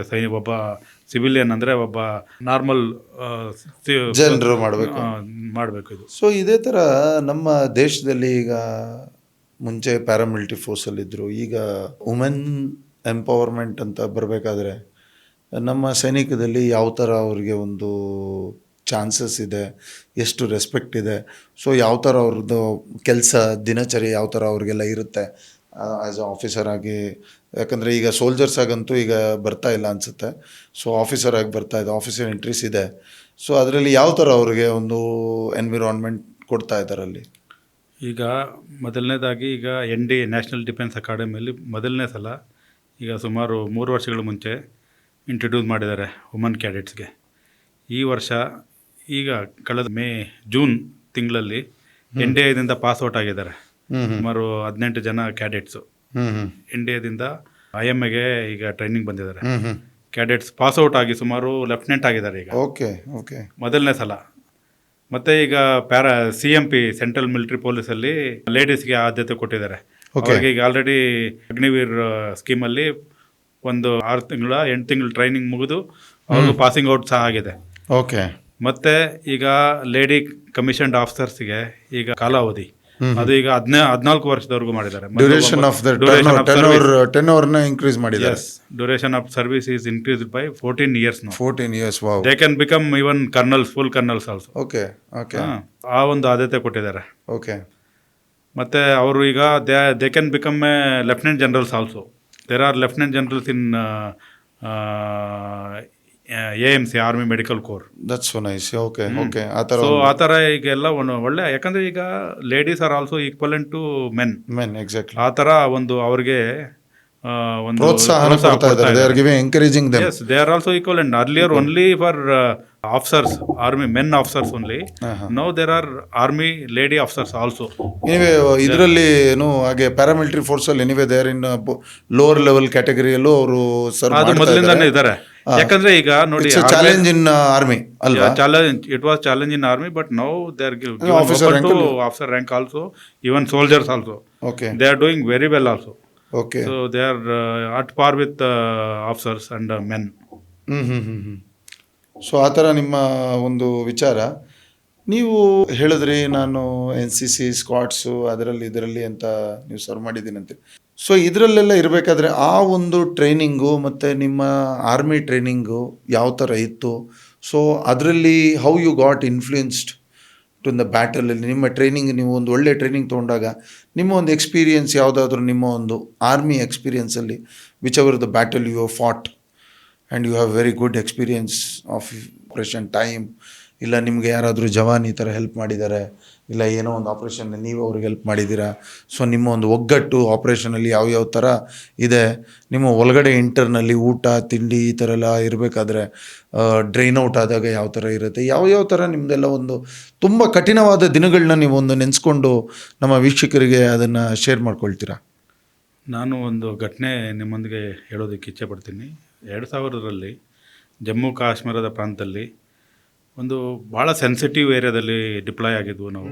ನಮ್ಮ ಇಡೀ ಯೂನಿಟ್ ಅಲ್ಲೇ ಡಿಪ್ಲಾಯ್ ಇತ್ತು. ನಾನು ಒಬ್ಬ ನನ್ನ ಕಂಪ್ನಿ ಸ್ವಲ್ಪ ಒಂದು ಸುಮಾರು 18,000 ಅಡಿ ಎತ್ತರದಲ್ಲಿತ್ತು. ಇದು ನೀವು ಹೇಳ್ತಾ ಇರೋದು ರಾಷ್ಟ್ರೀಯ ರೈಫಲ್ ಬಗ್ಗೆನಾ ಇಲ್ಲ ಇಲ್ಲ, ನಿಮ್ಮ ನಮ್ಮ ಡ್ಯೂರೇಷನ್? ಯೂನಿಟ್ 2 ರಾಜ್ಪೂತಲ್ಲಿ ಟೂ ರಾಜ್ಪೂತ್ ಅಲ್ಲಿ ಇನ್ಫೆಂಟ್ರಿ ರೆಜಿಮೆಂಟ್ ಅಲ್ಲಿ ಇರಬೇಕಾದ್ರೆ. ಓಕೆ ನಾನು ಸೇವೆ ಮಾಡಬೇಕಾದ್ರೆ, ಓಕೆ ಓಕೆ ಹಾಂ ಹಾಂ ಸೊ ಅಲ್ಲಿ ನನ್ನ ಒಂದು ಕಂಪ್ನಿ, ನಾನು ಇಂಡಿಪೆಂಡೆಂಟ್ ಕಮಾಂಡರ್ ಓಕೆ ಓಕೆ ಹಾಂ ಹಾಂ ಹಾಂ ಸೊ ಆಗ ಏನಾಯಿತು, ಅಲ್ಲಿ ಎಲೆಕ್ಷನ್ ಮಾಡಬೇಕಾಗಿತ್ತು. ಆಗ ಎಲೆಕ್ಷನ್ ಕಂಡಕ್ಟ್ ಮಾಡಬೇಕಾಗಿತ್ತು ಸೆಂಟ್ರಲ್ ಗೌರ್ಮೆಂಟ್ಗೆ. ಸೊ ಸ್ಟೇಟ್ ಗೌರ್ಮೆಂಟಿಂದ ಒಂದು ನಮಗೆ ಸಪೋರ್ಟ್ಗೆ ಒಂದು ಆರ್ಡರ್ ಬಂತು. ಓಕೆ ಆಗ ಮಿಲಿಟೆಂಟ್ಸು ಏನು ಮಾಡಿದ್ರು, ಅವ್ರು ಪ್ಲ್ಯಾನ್ ಮಾಡಿದ್ರು, ಏನಾದರೂ ಮಾಡಿ ಎಲೆಕ್ಷನ್ ಆಗದಿರ ಹಾಗೆ ತಡಿಬೇಕು, ಇದಕ್ಕೇನೋ ಅಡಚಣೆಗಳು ಮಾಡಬೇಕು ಅಂತ ಹೇಳ್ಬಿಟ್ಟು ಆಡಳಿತ ಓಕೆ ಮಾಡಿಬಿಟ್ಟು ಅವ್ರು ನಿರ್ಧಾರ ಮಾಡಿದ್ರು. ಓಕೆ ಸೊ ಆಗೇನಾಯಿತು, ನನ್ನ ಕ್ಯಾಂಪಿಂದ ಸುಮಾರು ಒಂದು 40 ಕಿಲೋಮೀಟರ್ ದೂರದಲ್ಲಿ ಒಂದು 8 ಮಿಲಿಟೆಂಟ್ಸು ಅಲ್ಲಿ ಬಂದು ಸುಮಾರು 3-4 ದಿವಸದಿಂದ ಅಲ್ಲಿ ಸ್ಟೇ ಮಾಡ್ತಾಯಿದ್ರು. ನಾವು ಒಂದು ಟೀಮ್ ಹೋಗ್ಬೇಕಾಯಿತು. ಓಕೆ ಒಂದು ಟೀಮ್ ಅಲ್ಲಿ ಒಂದು ಬೆಟ್ಟ ಇತ್ತು ಹಿಂದ್ಗಡೆ. ಆ ಬೆಟ್ಟ ಆದಮೇಲೆ ಅಲ್ಲಿಂದ ಒಂದು 4-5 ವಿಲೇಜ್ಗಳು ಎಲ್ಲ ಕವರ್ ಮಾಡ್ಕೋಬೋದಾಯ್ತು ಆ ಬೆಟ್ಟದಿಂದ. ಸೊ ಆ ಸ್ಥಳಕ್ಕೆ ಹೋಗ್ಬೇಕು ಅಂತ ಹೇಳ್ಬಿಟ್ಟು ಸುಮಾರು 40 ಜನ ಸೈನಿಕರನ್ನ ಕರ್ಕೊಂಡು ನಾನು ಒಂದು ಟೀಮ್ನ ಹೋಗ್ತಾ ಇದ್ದೆ. 40 ಜನ ಸೈನಿಕರು, ಒಂದು 20 ಜನ BSF CRPF ಜನರು, ಮತ್ತು ಒಂದು 15 ಜನ ಪೋರ್ಟರ್ಸ್ ಅಂತೆ, ನಮ್ಮ ಸಾಮಾನೆಲ್ಲ ತೊಗೊಂಡು ಹೋಗೋರು, ಪ್ಲಸ್ ಈ ಮ್ಯೂಲ್ಸ್ ಅಂತ ಹೇಳ್ತೀವಿ. ಮ್ಯೂಲ್ಸ್ ಅಂದರೆ ಕುದುರೆಗಳ ಥರ ಇರುತ್ತೆ, ಕುದುರೆಗಳ ಥರನೇ ಅದಿರುತ್ತೆ. ಅದ್ರ ಮೇಲೆ ಎಲ್ಲ ಹಾಕ್ಕೊಂಡು ನಾವು ತಗೊಂಡು ಹೋಗ್ತೀವಿ. ಹೌದು, ಸುಮಾರು ನಾವು 15 ದಿವಸಕ್ಕೆ ಹೋಗ್ತಾ ಇದ್ವು, 2 ವೀಕ್ಸ್ಗೆ. ಅಲ್ಲಿ ಹೌದು ಹೌದು ಟೆಂಟು ಮತ್ತು ರಾಷನ್ಸು ಎಲ್ಲ ತಗೊಂಡು ಹೋಗ್ತಾ ಇದ್ವು. ಸೊ ಅಲ್ಲಿ ಜಮ್ಸಲಾನ್ ಅಂತ ಒಂದು ವಿಲೇಜ್, ಅಲ್ಲಿ ನನಗೆ ಒಂದು ಡೌಟ್ ಬರುತ್ತೆ, ಅಲ್ಲೇನಾಗುತ್ತೆ, ಏನು ಜನರ ಒಂದು ಆಕ್ಟಿವಿಟೀಸೇ ಇಲ್ಲ, ಸೈಲೆಂಟ್ ಮೋಡ್ ಆಗೋಗ್ಬಿಟ್ಟಿದೆ, ಯಾರು ಓಡಾಡ್ತಾ ಇಲ್ಲ, ಯಾರು ಓಡಾಡ್ತಿಲ್ಲ. ಏನೋ ನಂಗೆ ಡೌಟ್ ಬಂತು, ಇಲ್ಲೇನೋ ಏನೋ ಒಂದು ಇದೆ ಡೌಟ್ ಅಂತ ಹೇಳ್ಬಿಟ್ಟು ಅಲ್ಲೇ ನಾನು ನಿಲ್ಲಿಸ್ಬಿಟ್ಟೆ ಎಲ್ಲ ನಮ್ಮ ಟೀಮ್ನ. ಇಲ್ಲೇ ನಿಂತ್ಕೊಳ್ಳಿ, ವೆಯ್ಟ್ ಮಾಡಿ, ವೆರಿ ಗುಡ್. ಎಲ್ಲ ಅಲ್ಲಿ ಇಲ್ಲಿ ಸ್ವಲ್ಪ ಚಿದ್ರ ಆಗ್ಬಿಡಿ, ಸ್ವಲ್ಪ ಪ್ರೊಟೆಕ್ಷನ್ ಪೊಸಿಷನ್ ತಗೊಂಡು ವೆಯ್ಟ್ ಮಾಡಿ ನೆಕ್ಸ್ಟ್ ಆರ್ಡರ್ವರೆಗೂ ಅಂತ ಹೇಳಿದೆ. ಸೊ ಏನಾಯ್ತು, ಮತ್ತೆ ಅಲ್ಲಿ ಒಂದು ಹಳ್ಳಿ ಇತ್ತು, ಜಮ್ಸಲಾನ್ ಅಂತ ಹಳ್ಳಿಗೆ ಹೋಗಿ ಒಂದು 20-30 ಜನ ಸಿವಿಲಿಯನ್ಸ್ ಕರ್ಕೊಂಡು ಬಂದು, ಮನೆಯಿಂದ ಕರ್ಕೊಂಡ್ಬಂದು, ನೀವು ಮುಂದೆ ಹೋಗಿ ನಾವು ನೀವು ಮುಂದೆ ಬರ್ತೀವಿ. ಹೌದು, ನನಗೆ ಆಗ ಮೈಂಡಲ್ಲಿ ಫ್ಲಾಶ್ ಆಯ್ತು, ಏನಾದರೂ ಒಂದು ಐಡಿಯಾ ಮಾಡ್ಬೇಕೀಗ, ಯಾಕಂದ್ರೆ ನಮ್ಮ ಸೈನಿಕರಿಗೆ ಏನು ಹಾನಿ ಆಗಬಾರ್ದು ಅಂತ ಒಂದು ನನ್ನ ಉದ್ದೇಶ. ಹೌದು, ಬುಲೆಟ್ ಹೊಡೆದ್ರೆ ಒಬ್ಬ ಸೈನಿಕನಿಗೆ, ನಂದು ಆಪರೇಷನ್ ಫೇಲ್ಯೂರ್, ನಾನು 20 ಜನ ಮಿಲಿಟೆಂಟ್ ಹೊಡೆದ್ರೂ ಸಹ ನನ್ನೊಬ್ಬ ಸೈನಿಕನಿಗೆ ಒಂದು ಬುಲೆಟ್ ಹೊಡಿತಂದ್ರೆ ಅದು ನನ್ನ ಆಪರೇಷನ್ ಫೇಲ್ಯೂರ್ ಹೇಳ್ಬೋದು. ಹೌದು, ಎಕ್ಸಾಕ್ಟ್ಲಿ. ಸೊ ಅದರಿಂದ ತಡೆಯೋದಕ್ಕೋಸ್ಕರ ನಾನು, ಯಾಕಂದ್ರೆ ಅವರು ಮಿಲಿಟೆಂಟ್ಸ್ ಅವ್ರ ಸಿವಿಲಿಯನ್ಸ್ ಮೇಲೆ ಫೈರ್ ಮಾಡೋದಿಲ್ಲ, ಯಾಕಂದ್ರೆ ಅವರೆಲ್ಲ ಒಳ್ಳೆ ಸಪೋರ್ಟ್ ಇದೆ ಅವ್ರಿಗೆ, ಅವ್ರ ಬಗ್ಗೆ ಅವ್ರಿಗೆ ಬಹಳ ಗೌರವ ಇದೆ ಅವ್ರ ಮಿಲಿಟೆಂಟ್ಸ್, ಇಂಟರ್ನಲ್ ಸಪೋರ್ಟ್. ಸೊ ನಾ ಏನು ಮಾಡಿದೆ, ಒಂದು 20 ಜನ ಮುಂದೆ ಹೋಗಿ, ಸೊ ಅದಾದ ನಂತರ ನಮ್ಮ ಪೋರ್ಟರ್ಸ್ ಹೋದರು, ಮತ್ತು ನಮ್ಮ ಟೀಮ್ ಸ್ಟಾರ್ಟ್ ಆಯಿತು. ಸುಮಾರು ಒಂದು 200 ಮೀಟ್ರ್ ಹತ್ರ ಹೋದಾಗ ಅವರೆಲ್ಲ ಮುಂದುವರೆದ್ರು. ಆಮೇಲೆ ನಮ್ಮ ಮೇಲೆ ಅಟ್ಯಾಕ್ ಮಾಡಿದ್ರು, ಫೈರ್ ಮಾಡಿದ್ರು. AK-47 ಒಂದು 8-10 ಜನ ಮಿಲಿಟೆಂಟ್ಸ್ ಇದ್ದರು. ಅಲ್ಲಿ ಒಂದು ಮನೆ, ಒಂದು ಗೋಡೆ ಹೊಡೆದಂಥ ಒಂದು ಮನೆ ಇತ್ತು. ಆ ಗೋಡೆ ಹೊಡೆದಂಥ ಮನೆ ಹಿಂದ್ಗಡೆ ಅವ್ರು ಕುತ್ಕೊಂಡಿದ್ರು. 2 ದಿವಸದಿಂದ ಅಲ್ಲೇ ವೆಯ್ಟ್ ಮಾಡ್ತಾ ಇದ್ರು, ಯಾಕಂದ್ರೆ ಅವ್ರಿಗೆ ಇನ್ಫಾರ್ಮೇಶನ್ ಬಂದಿದ್ರು, ನಾವು ಅಲ್ಲಿಂದನೇ ಹೋಗ್ಬೇಕಾಯ್ತು. ಅದೊಂದೇ ಟ್ರ್ಯಾಕ್, ರೋಡ್ ಇಲ್ಲ, ಏನಿಲ್ಲ, ಟ್ರ್ಯಾಕ್ ಅಲ್ಲೇ ಹೋಗ್ಬೇಕು. ಆ ಟ್ರ್ಯಾಕ್ ಬಿಟ್ರೆ ಬೇರೆ ಯಾವುದಿಲ್ಲ. ಸೊ ಅವ್ರು ಮೊದಲಿಂದನೇ ಪ್ಲಾನ್ ಮಾಡ್ಕೊಂಡಿದ್ರು. ಸೊ ಆಗೇನಾಯ್ತು, ಆಗ ಅಟ್ಯಾಕ್ ಮಾಡಿದ್ರು ನಮ್ಮ ಸೈನಿಕರ ಮೇಲೆ. ಮತ್ತೆ ನನ್ನ ಮುಂದೆ ಒಬ್ಬ ಪೋರ್ಟರ್ ಹೋಗ್ತಾ ಇದ್ದ, ಅವನಿಗೆ ಒಂದು ಬುಲೆಟ್ ಹೊಡಿತು ಇಲ್ಲಿ, ಅವನಿಗೆ ಬಿದ್ದೋಗ್ಬಿಟ್ಟ. ಅವ್ನು ನನ್ನ ಕೆಲವು ಸಾಮಗ್ರಿಗಳನ್ನ ತೊಗೊಂಡು ಹೋಗ್ತಾ ಇದ್ದ. ನನ್ನ ಹಿಂದ್ಗಡೆ ಒಬ್ಬ ರಾಕೆಟ್ ಲಾಂಚರ್ ತೊಗೊಂಡ್ಬಿಡ್ತಾನೆ. ನಾನು ಯಾವಾಗಲೂ ರಾಕೆಟ್ ಲಾಂಚರ್ ನನ್ನ ಜೊತೆಲೆ ಇಟ್ಕೋತಾ ಇದ್ದೆ. ಬಡ್ಡಿ ಪ್ಲಸ್ ಅವನು ಒಬ್ಬ ರಾಕೆಟ್ ಲಾಂಚರ್ ನನ್ನ ಜೊತೆ ಯಾವಾಗಲೂ ಇರ್ತಾರೆ ಬೈ ಚಾನ್ಸ್. ಯಾಕಂದ್ರೆ ನಾನು ರಾಕೆಟ್ ಲಾಂಚರಲ್ಲಿ ಭಾಳ ಅಕ್ಯುರೇಸಿ ಇತ್ತು ನನಗೆ. ನಾನು ಭಾಳ ಅದರಿಂದ ನಾನೇನು ಮಾಡ್ತಾ ಇದ್ದೆ, ಬೈ ಚಾನ್ಸ್ ಅವ್ನಿಗೇನಾದ್ರು ಆದರೆ ಆ ರಾಕೆಟ್ ಲಾಂಚರ್ ನಾನು ತೊಗೊಂಡು ಅವ್ರ ಮೇಲೆ ಅಟ್ಯಾಕ್ ಮಾಡ್ಬೋದು ಕಾನ್ಫಿಡೆನ್ಸ್ ಜೊತೆಲಿ ಇಟ್ಕೊಂಡಿದ್ದೆ. ಫಸ್ಟು ಅವನಿಗೆ ಒಂದು ಬುಲೆಟ್ ಅವನಿಗೆ ಕಾಲ್ಗೆ ಹೊಡಿತು. ರಾಕೆಟ್ ಲಾಂಚರ್ ತೊಗೊಂಡ್ಬರ್ತಾ ಅವ್ನು ಟಾರ್ಗೆಟ್ ಮಾಡಿದ್ರು. ರಾಕೆಟ್ ಲಾಂಚರ್ ತೊಗೊಂಡ್ಬರ್ತಾ ಇದ್ದಲ್ಲ, ಅವನ ಮೇಲೆ ಆ ಮಿಲಿಟೆಂಟ್ಸ್ ಟಾರ್ಗೆಟ್ ಮಾಡಿ ಅವ್ನ ಕಾಲ್ಗೆ ಅವನಿಗೆ 2-3 ಇದು ಮಾಡಿ ಪ್ರಯತ್ನ ಮಾಡಿ ಅವನಿಗೆ ಟಾರ್ಗೆಟ್ ಮಾಡಿ, ಬಟ್ ಅವ್ರಿಗೆ ಸಫಲ ಆಗಿಲ್ಲ. ಆದರೆ ಒಂದು ಕಾಲ್ಗೆ ಒಂದು ಪೆಟ್ಟು ಬಿತ್ತು, ಅವ್ನು ಇನ್ಬ್ಯಾಲೆನ್ಸ್ ಆಗಿ ಕೆಳಗೆ ಬಿದ್ದುಬಿಡ್ತಾನೆ ರಾಕೆಟ್ ಲಾಂಚರ್ ತೊಗೊಂಡು. ಆಗ ಏನಾಗುತ್ತೆ, ನಾನು ಆ ರಾಕೆಟ್ ಲಾಂಚರ್ ತೊಗೊಂಡು ಅವನ ಮೇಲೆ ಅಟ್ಯಾಕ್ ಮಾಡ್ತೀನಿ. ಫಸ್ಟ್ ರೌಂಡೇ ಫೈರ್ ಮಾಡ್ತೀನಿ. ಹಾಗೆ ಅಕ್ಯುರೇಟಾಗಿ ಹೋಗಿ ಅಲ್ಲಿ ಹೊಡೆಯುತ್ತೆ. ಸುಮಾರು 2-3 ಜನ, ನನಗೆ ವಾಯ್ಸ್ ಕೇಳಿಸುತ್ತೆ ಅವ್ರದ್ದು, ಎಲ್ಲ ಅಂತ ಹೇಳ್ಬಿಟ್ಟು ಕಿರ್ಚೋದು, ಮತ್ತೆ ಅವ್ರು ಸಾಯುವಂಥ ಒಂದು ಪರಿಸ್ಥಿತಿ ಅದೆಲ್ಲ ಗೊತ್ತಾಗುತ್ತೆ. ಹೌದು ಹೌದು. 2-3 ಜನ ಆನ್ ದಿ ಸ್ಪಾಟ್ ಅಲ್ಲಿ ಹೋದ್ರು. ನಮ್ಮವ್ರಿಗೆ ಗುಂಡು ಬಿದ್ದಿದೆ ಅಂತ ಸ್ವಲ್ಪ ಸಂತೋಷ ಪಡ್ತಿರ್ತಾರೆ. ಸೊ ಅವಾಗ ಏನು ಮಾಡಿದ್ರು, ನನ್ನ ಟಾರ್ಗೆಟ್ ಮಾಡಿದ್ರು. ಇವ್ನು ನೋಡಿ, ಇವನ್ನ ಟಾರ್ಗೆಟ್ ಮಾಡಿ ಇವನ್ನೇನಾದರೂ ಮಾಡಿ ಬೀಳಿಸ್ಬೇಕು ಅಂತ ಹೇಳ್ಬಿಟ್ಟು ನನ್ನ ಮೇಲೆ ಟಾರ್ಗೆಟ್ ಮಾಡಿದಾಗ ನಮ್ಮ ಸೈನಿಕರು ನನ್ನೊಂದಿಗೆ ಇದ್ದವರು ಅವ್ರು ಬಂದು ಕವರ್ ಮಾಡ್ಕೊಂಡ್ರು. ಅವ್ರಿಗೆ ಒಂದು 2-3 ಬುಲೆಟ್ ಬಿತ್ತು ಆ ಸೈನಿಕನಿಗೆ, ನನ್ನ ಪ್ರಾಣ ಉಳಿಸೋದಕ್ಕೆ ಹೋಗೋದಕ್ಕೆ. ಅವನು ಯುವಕ, ಸುಮಾರು 18 ವರ್ಷ, ಒಂದು 6 ತಿಂಗಳು 8 ತಿಂಗಳು ಅಷ್ಟೇ ಅವ್ನು ಸರ್ವಿಸ್ ಆಗಿತ್ತು. ಅವನಿಗೆ ನನ್ನ ಮೇಲೆ ಅಂದರೆ ಭಾಳ ಪ್ರಾಣ. ಯಾಕಂದರೆ ಅವನ್ನ ಆ ಥರ ನಾವು ಟ್ರೀಟ್ ಮಾಡ್ತಾ ಇದ್ವು. ಆ ಥರ ನಿಮ್ಮ ಒಂದು ಒಡನಾಟ ಅಷ್ಟು ಚೆನ್ನಾಗಿತ್ತು. ಅವ್ರಿಗೆ ಮನಸ್ಸಲ್ಲಿ ಏನಂದರೆ, ನಮ್ಮ ಕಮಾಂಡ್ರ್ ಹೋದ್ಮೇಲೆ ನಮ್ಮ ಮೇಲೆ ಏನು ನಮ್ಗೆ ಆಮೇಲೆ ನಮ್ಗೆ ಕಂಟ್ರೋಲ್ ಮಾಡೋರು ಯಾರು, ನಮ್ಮ ಪ್ರಾಣ ಹೋದ್ರೂ ಸಹ ನಮ್ಮ ಕಮಾಂಡ್ರ್ ಉಳಿಸ್ಬೇಕು ಅನ್ನೋ ಒಂದು ಅವ್ರಿಗೆ ಒಂದು ಆಸಕ್ತಿಯಿಂದ ಅವನು ಬಂದು ನಿಂತ್ಕೊಂಡು ಅವನಿಗೆ ಒಂದು 4 ಬುಲೆಟ್ ಹೊಡೀತು ಚೆಸ್ಟಲ್ಲಿ. ಸೊ ನಂತರ ನಾವೇನು ಮಾಡಿದ್ರು, ಅದರ ಬುಲೆಟ್ ಹೊಡೆದ ತಕ್ಷಣ ನಮ್ಮ ಸೈನಿಕರು ಚಿಲ್ಲಾಪಿಲ್ಲಿಯಾಗಿ ಹೋಗಿ ಅಟ್ಯಾಕ್ ಮಾಡೋದಕ್ಕೆ ಅವ್ರಿಗೆ, ಯಾಕಂದರೆ ಅದೊಂದು ಪ್ರೆಸ್ಟೇಜ್ ಇಶ್ಯೂ, ನಮ್ಮ ಸೈನಿಕರನ್ನು ಹೊಡೆದಿದ್ದಾರೆ ಅಂತ. ಹೌದು, ಅವ್ರು ಉಳಿತಾರೋ ಸಾಯ್ತಾರೋ ಅದು ಗೊತ್ತಿಲ್ಲ, ಬಟ್ ನಮ್ಮ ಮೇಲೆ ಅಟ್ಯಾಕ್ ಮಾಡಿದ್ದಾರೆ ಅಂತ ಹೇಳ್ಬಿಟ್ಟು ಆಮೇಲೆ ಹೋಗಿ ಅವ್ರನ್ನ ಅಟ್ಯಾಕ್ ಮಾಡೋದಕ್ಕೆ ಹೋದಾಗ ಅವ್ರ ಪ್ರಾಣ ಉಳಿಸ್ಕೊಳ್ಳೋದಕ್ಕೋಸ್ಕರ ಅವ್ರು ಓಡ್ಬಿಡ್ತಾರೆ. ಜಂಗಲ್ ಇರುತ್ತೆ ಹಿಂದ್ಗಡೆ, ಜಂಗಲಲ್ಲಿ ಹೋಗಿ. ಕಾರಣ ಏನಾಯ್ತು, ಈಗ ಮೇನ್ ಬಂದ್ಬಿಟ್ಟು ನಮ್ಮ ಸೈನಿಕನಿಗೆ ಒಬ್ಬನಿಗೆ ಪೆಟ್ಟು ಬಿದ್ದಿದೆ. ಯಾಕಂದ್ರೆ 15 ಕಿಲೋಮೀಟರ್ ಬೇಸ್ ಕ್ಯಾಂಪಿಂದ ಮುಂದೆ ಬಂದ್ಬಿಟ್ಟಿದ್ದೀವಿ. ಯಾಕಂದ್ರೆ ಗಾಡಿಯಲ್ಲಿ ಹೋಗೋದಕ್ಕಾಗಲ್ಲ, ನಡ್ಕೊಂಡೇ ಹೋಗ್ಬೇಕು. ಹೌದು. ಸೊ ನಾನು ಹೇಳಿದೆ, ನೋಡ್ಬೇಟ, ನೀನು ನನ್ನ ಪ್ರಾಣ ಉಳಿಸಿದೀಯಾ, ಸೊ ನಿಮ್ಮನ್ನು ಏನಾದರೂ ಯಾವುದೇ ಕಾರಣಕ್ಕೆ ಬಿಡೋದಿಲ್ಲ, ನಿನ್ನ ಪ್ರಾಣ ಉಳಿಸ್ತೀವಿ. ಯಾಕಂದರೆ ಯುವಕ, 18 ವರ್ಷ, ತುಂಬ ಇದೆ. ಆಮೇಲೆ ನರ್ಸಿಂಗ್ ಅಸಿಸ್ಟೆಂಟು ಮತ್ತು RM ಮೆಡಿಕಲ್ ಆಫೀಸರ್ ಎಲ್ಲ ಇದ್ದರು. ನೀವು ಇವ್ರಿಗೆ ಫಸ್ಟ್ ಏಡ್ ಮಾಡಿ, ಏನಾದರೂ ಮಾಡಿ ಬ್ಲಡ್ ಸ್ಟಾಪ್ ಮಾಡಿ ಅಂತ ಹೇಳಿದೆ. ಅವ್ರು ಮಾಡಿದ್ರು ಪಾಪ. ಮಾಡಿದ್ಮೇಲೆ ನಾನು ಟ್ರೈ ಮಾಡಿದೆ, ರೇಡಿಯೋ ಸೆಟ್ ಮುಖಾಂತರ ಕಮ್ಯುನಿಕೇಷನ್ ಮಾಡಿದೆ ಬ್ರಿಗೇಡ್ ಕಮಾಂಡರ್ಗೆ, ನಮಗೆ ಒಂದು ಹೆಲಿಕಾಪ್ಟರ್ ಬೇಕೀಗ, ಇಲ್ಲಿಂದ ಎವಾಕ್ಯುಯೇಷನ್ ಮಾಡಬೇಕು ಬೇಸ್ ಹಾಸ್ಪಿಟ್ಲಿಗೆ, ಇಲ್ಲ ಶ್ರೀನಗರ್ ಹಾಸ್ಪಿಟ್ಲಿಗೆ. ಕಾರಣಾಂತರಗಳಿಂದ ಅವತ್ತು ಆಗಿಲ್ಲ. ಕಾರಣ ಯಾಕಂದರೆ ಅವತ್ತು ಸ್ನೋಫಾಲ್ ಆಗ್ತಾಯಿತ್ತು, ಹೆವಿ ಸ್ನೋಫಾಲ್ ಆಗ್ತಾಯಿತ್ತು. ಸೊ ಅದರಿಂದ ಅವರು ಚೋಪರ್ ಏನಾಯಿತು, ಎವಾಕ್ಯುಯೇಷನ್ ಬರೋದಕ್ಕೆ ಆಗೋದಿಲ್ಲ ಅಂತ ಹೇಳ್ಬಿಟ್ರು. ಆಮೇಲೆ ಸರಿ ಏನೇ ಆಗಲಿ, 15 ಕಿಲೋಮೀಟ್ರು, ನಾನು ಸುಮಾರು ಒಂದು 4.5 ಕಿಲೋಮೀಟ್ರ್ ನನ್ನ ಹೆಗಲ ಮೇಲೆ ಹಾಕ್ಕೊಂಡು ಅವ್ನು ಎತ್ಕೊಂಡೋದೆ. ನನ್ನ ಜೊತೆಲಿ 4-5 ಸೈನಿಕರನ್ನು ತಗೊಂಡು ಬೇಸ್ ಕ್ಯಾಂಪ್ ಹೋಗಿ ಅಲ್ಲಿ ಫೋನ್ ಮಾಡಿ ಹೇಳಿ ಅವ್ರಿಗೆ, ರೇಡಿಯೋ ಸೆಟ್ಟಲ್ಲಿ ಮೆಸೇಜ್ ಪಾಸ್ ಮಾಡಿ, ನೀವು ವೆಹಿಕಲ್ನ ರೆಡಿಯಾಗಿ ಇಟ್ಕೊಂಡಿರಿ, ಇಲ್ಲಾಂದರೆ ಅಲ್ಲಿಂದ ಹೆಲಿಕಾಪ್ಟರು ರೆಡಿ ಮಾಡಿಸಿ ಇವನ್ನೇನಾದರೂ ಮಾಡಿ ಶ್ರೀನಗರ್ ಮಿಲಿಟ್ರಿ ಹಾಸ್ಪಿಟಲ್ಗೆ ಟ್ರಾನ್ಸ್ಫರ್ ಮಾಡಬೇಕು ಅಂತೇಳಿದ್ರು. ಆಮೇಲೆ ಹೋದ, ಅಲ್ಲಿ ಅಡ್ಮಿಟ್ ಆದ. ಸುಮಾರು 4-5 ತಿಂಗಳ ಕಾಲ ಅಲ್ಲಿ ಅಡ್ಮಿಟ್ ಆಗಿದ್ದ. ಹೌದು. ಎಲ್ಲ ಮೆಡಿಕಲ್ ಟ್ರೀಟ್ಮೆಂಟ್ಸ್ ಎಲ್ಲ ಆಯಿತು. ಇವತ್ತು ಸಹ ಜೀವಂತವಾಗಿದ್ದಾನೆ ಅವನು. ತುಂಬಾ ಒಂದು ಸೊ ಅದು ನನಗೆ ಬಹಳ ಸಂತೋಷ ಆಗುತ್ತೆ. ಯಾಕಂದ್ರೆ ನೋಡಿ, ಮೆಮೊರಿ, ಒಂದು ಅಚೀವ್ಮೆಂಟ್ ಆಕ್ಚುಲಿ. ಹೌದು, ಯಾಕಂದ್ರೆ ನನ್ನ ಪ್ರಾಣ ಉಳಿಸಿದ, ಅವನ ಪ್ರಾಣ ಉಳಿಸಿದೆ ನಾನು. ಯಾವುದೇ ಕಾರಣ ನಾನು ಹೇಳಿದೆ.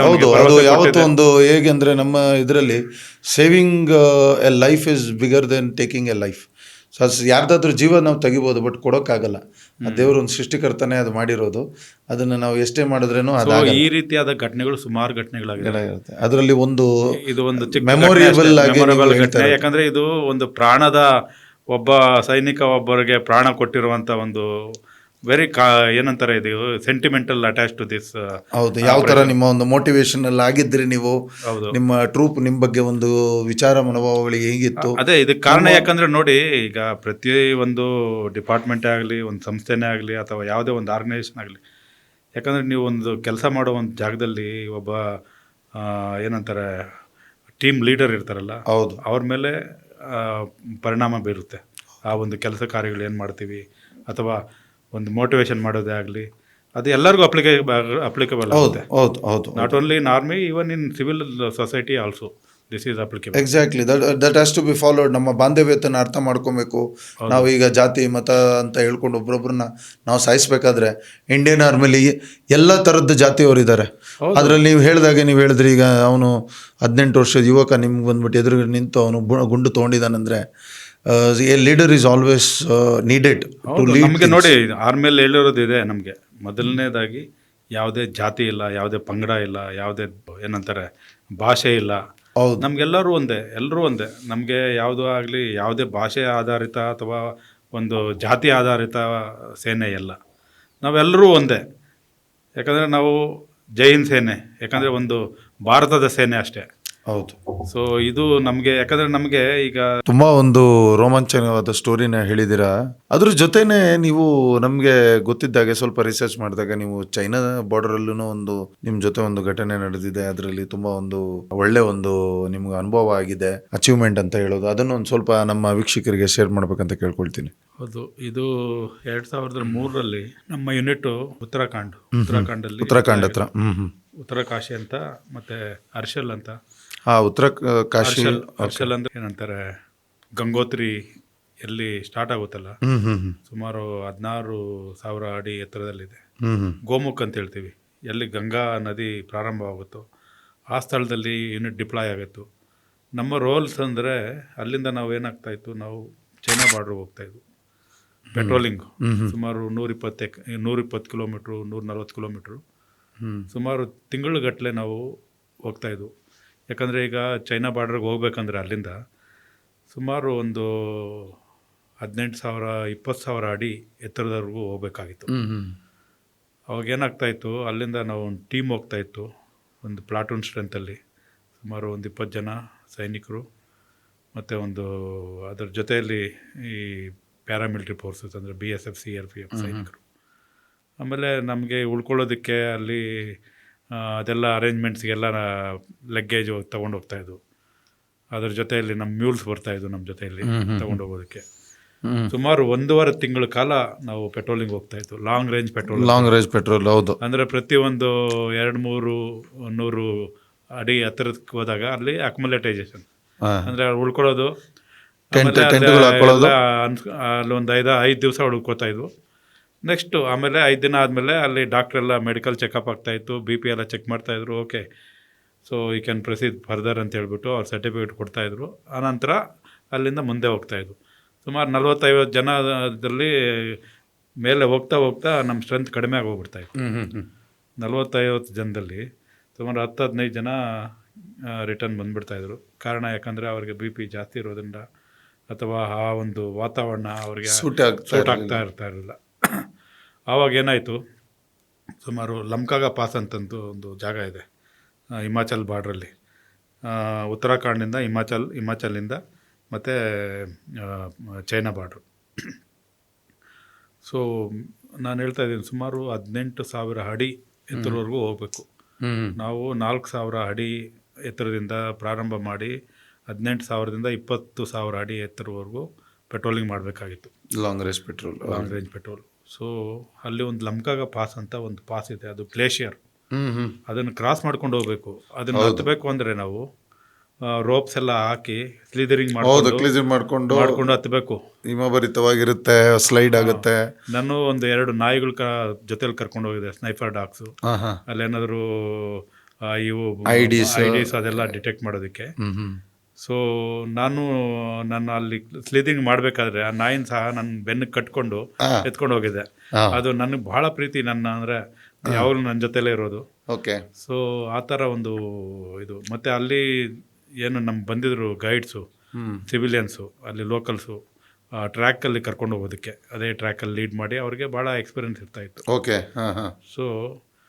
ಸೊ ಕಡೆಯದಾಗಿ ಇನ್ನೊಂದು 25 ಕಿಲೋಮೀಟ್ರ್ ಅಷ್ಟು ದೂರ ಬ್ಯಾಲೆನ್ಸ್ ಇದೆ ಅಂದಾಗ ಆ ಲಮ್ಕಾಗ ಪಾಸ್ ಅಂತ ಒಂದು ಪಾಸ್ ಇತ್ತು.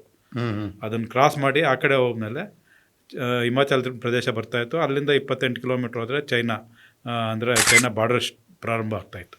ಓಕೆ. ಸೊ ಅಲ್ಲಿ ಏನಾಯಿತು, ಆಗ ಆ ಲಮ್ಕಾಗ ಪಾಸು ಸುಮಾರು ಒಂದು 2 ಕಿಲೋಮೀಟ್ರ್ ಅಷ್ಟು ದೊಡ್ಡದು, ಅದು ರೇಡಿಯಸ್ ಅದು ಯಾವಾಗಲೂ ಗ್ಲೇಷಿಯರ್ ಅದು. ಸೊ ನಾವು 48 ಜನ ಮೇಲೆ ಹತ್ತಿದ್ವು. ಹತ್ತಿದ ನಂತರ ಏನಾಯಿತು, ಅದು ಅಲ್ಲಿ ಸ್ವಲ್ಪ ಇದು ಏನಂತಾರೆ ಕ್ರ್ಯಾಕ್ ಡೆವಲಪ್ ಆಗೋದಕ್ಕೆ ಸ್ಟಾರ್ಟ್ ಆಯಿತು ಇದರಲ್ಲಿ ಐಸಲ್ಲಿ. ಅದು ಏನಾಯಿತು, ಚಿಕ್ಕದಾಗಿ ಒಂದು ಕ್ರ್ಯಾಕ್ ಡೆವಲಪ್ ಆಯಿತು. ಅದು ಹೋಗ್ತಾ ಹೋಗ್ತಾ ದೊಡ್ಡದಾಗೋದು ಆಯಿತು. ನನಗೇನಾಯ್ತಪ್ಪ, ಇದು ಓದು ಇನ್ನು ಭಾಳ ಇನ್ನು ಕಷ್ಟ, ಇಲ್ಲಿ ಉಳಿಯೋದು, ಯಾರೂ ಉಳಿಯೋದಿಲ್ಲ, ಎಲ್ಲ ಮೇಲೆ ಇದ್ದೀವಿ, ಕ್ರ್ಯಾಕ್ ಡೆವಲಪ್ ಆಗ್ತಾ ಇದೆ. ಈ ಕಡೆ ನೋಡಿದ್ರೆ ಸುಮಾರು 800 ಅಡಿ ಡೆಪ್ತು, ಅಂದರೆ ನದಿ ಅಲ್ಲಿ 800 ಅಡಿ ಇದೆ. ಅದೇನಾದರೂ ಡೆವಲಪ್ ಆಗಿ ಸೀಳಿ ಆ ಕಡೆ ಏನಾದರೂ ಬಿತ್ತು, ಆ ಜೊತೆಯಲ್ಲೇ ಹೋಗ್ಬಿಡ್ತೀವಲ್ಲ.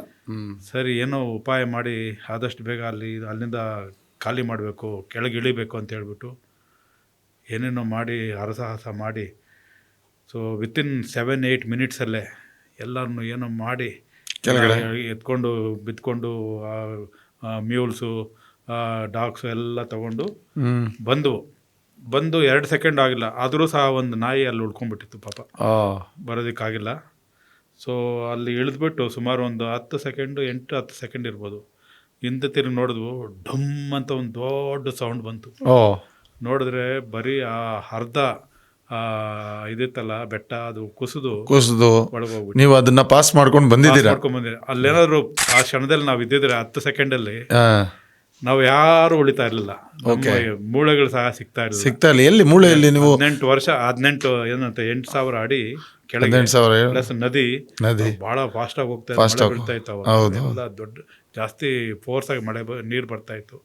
ಸೊ ಅದು ನಾನು ಅವತ್ತು ನೆನೆಸ್ಕೊಂಡಿದ್ದು ದೇವ್ರನ್ನ, ನನ್ನ ಉಳಿಸಿದ್ಯಾ. ಬಟ್ ನನ್ನ ಜೊತೆಯಲ್ಲಿದ್ದವರು ಸೈನಿಕರು ಮತ್ತು BSF CRPF ಸೈನಿಕರು, ಎಲ್ಲರಿಗೂ ಅನಿಮಲ್ಸು ಮ್ಯೂಲ್ಸು ಎಲ್ಲ ಉಳ್ಕೊಂಡು, ಮತ್ತು ಆ ಸಿವಿಲಿಯನ್ಸ್ ನಮಗೆ ಅವರು ಬಂದ್ಬಿಟ್ಟು ಯಾವಾಗಲೂ ಅಲ್ಲಿ ನಾವಿಲ್ಲೊಂದು ಚಿಕ್ಕದಾಗಿ ಒಂದು ದೇವಸ್ಥಾನ ಕಟ್ಬಿಟ್ಟು ಒಂದು ಕಲ್ಲು ಹಾಕ್ಬಿಟ್ಟು ಒಂದು ಇದು ಮಾಡಿ ಯಾವಾಗಲೂ ನಾವು ಪೂಜೆ ಮಾಡ್ತೀವಿ ಅಂತ ಹೇಳಿದ ಆ ಸಿವಿಲಿಯನ್ಸ್.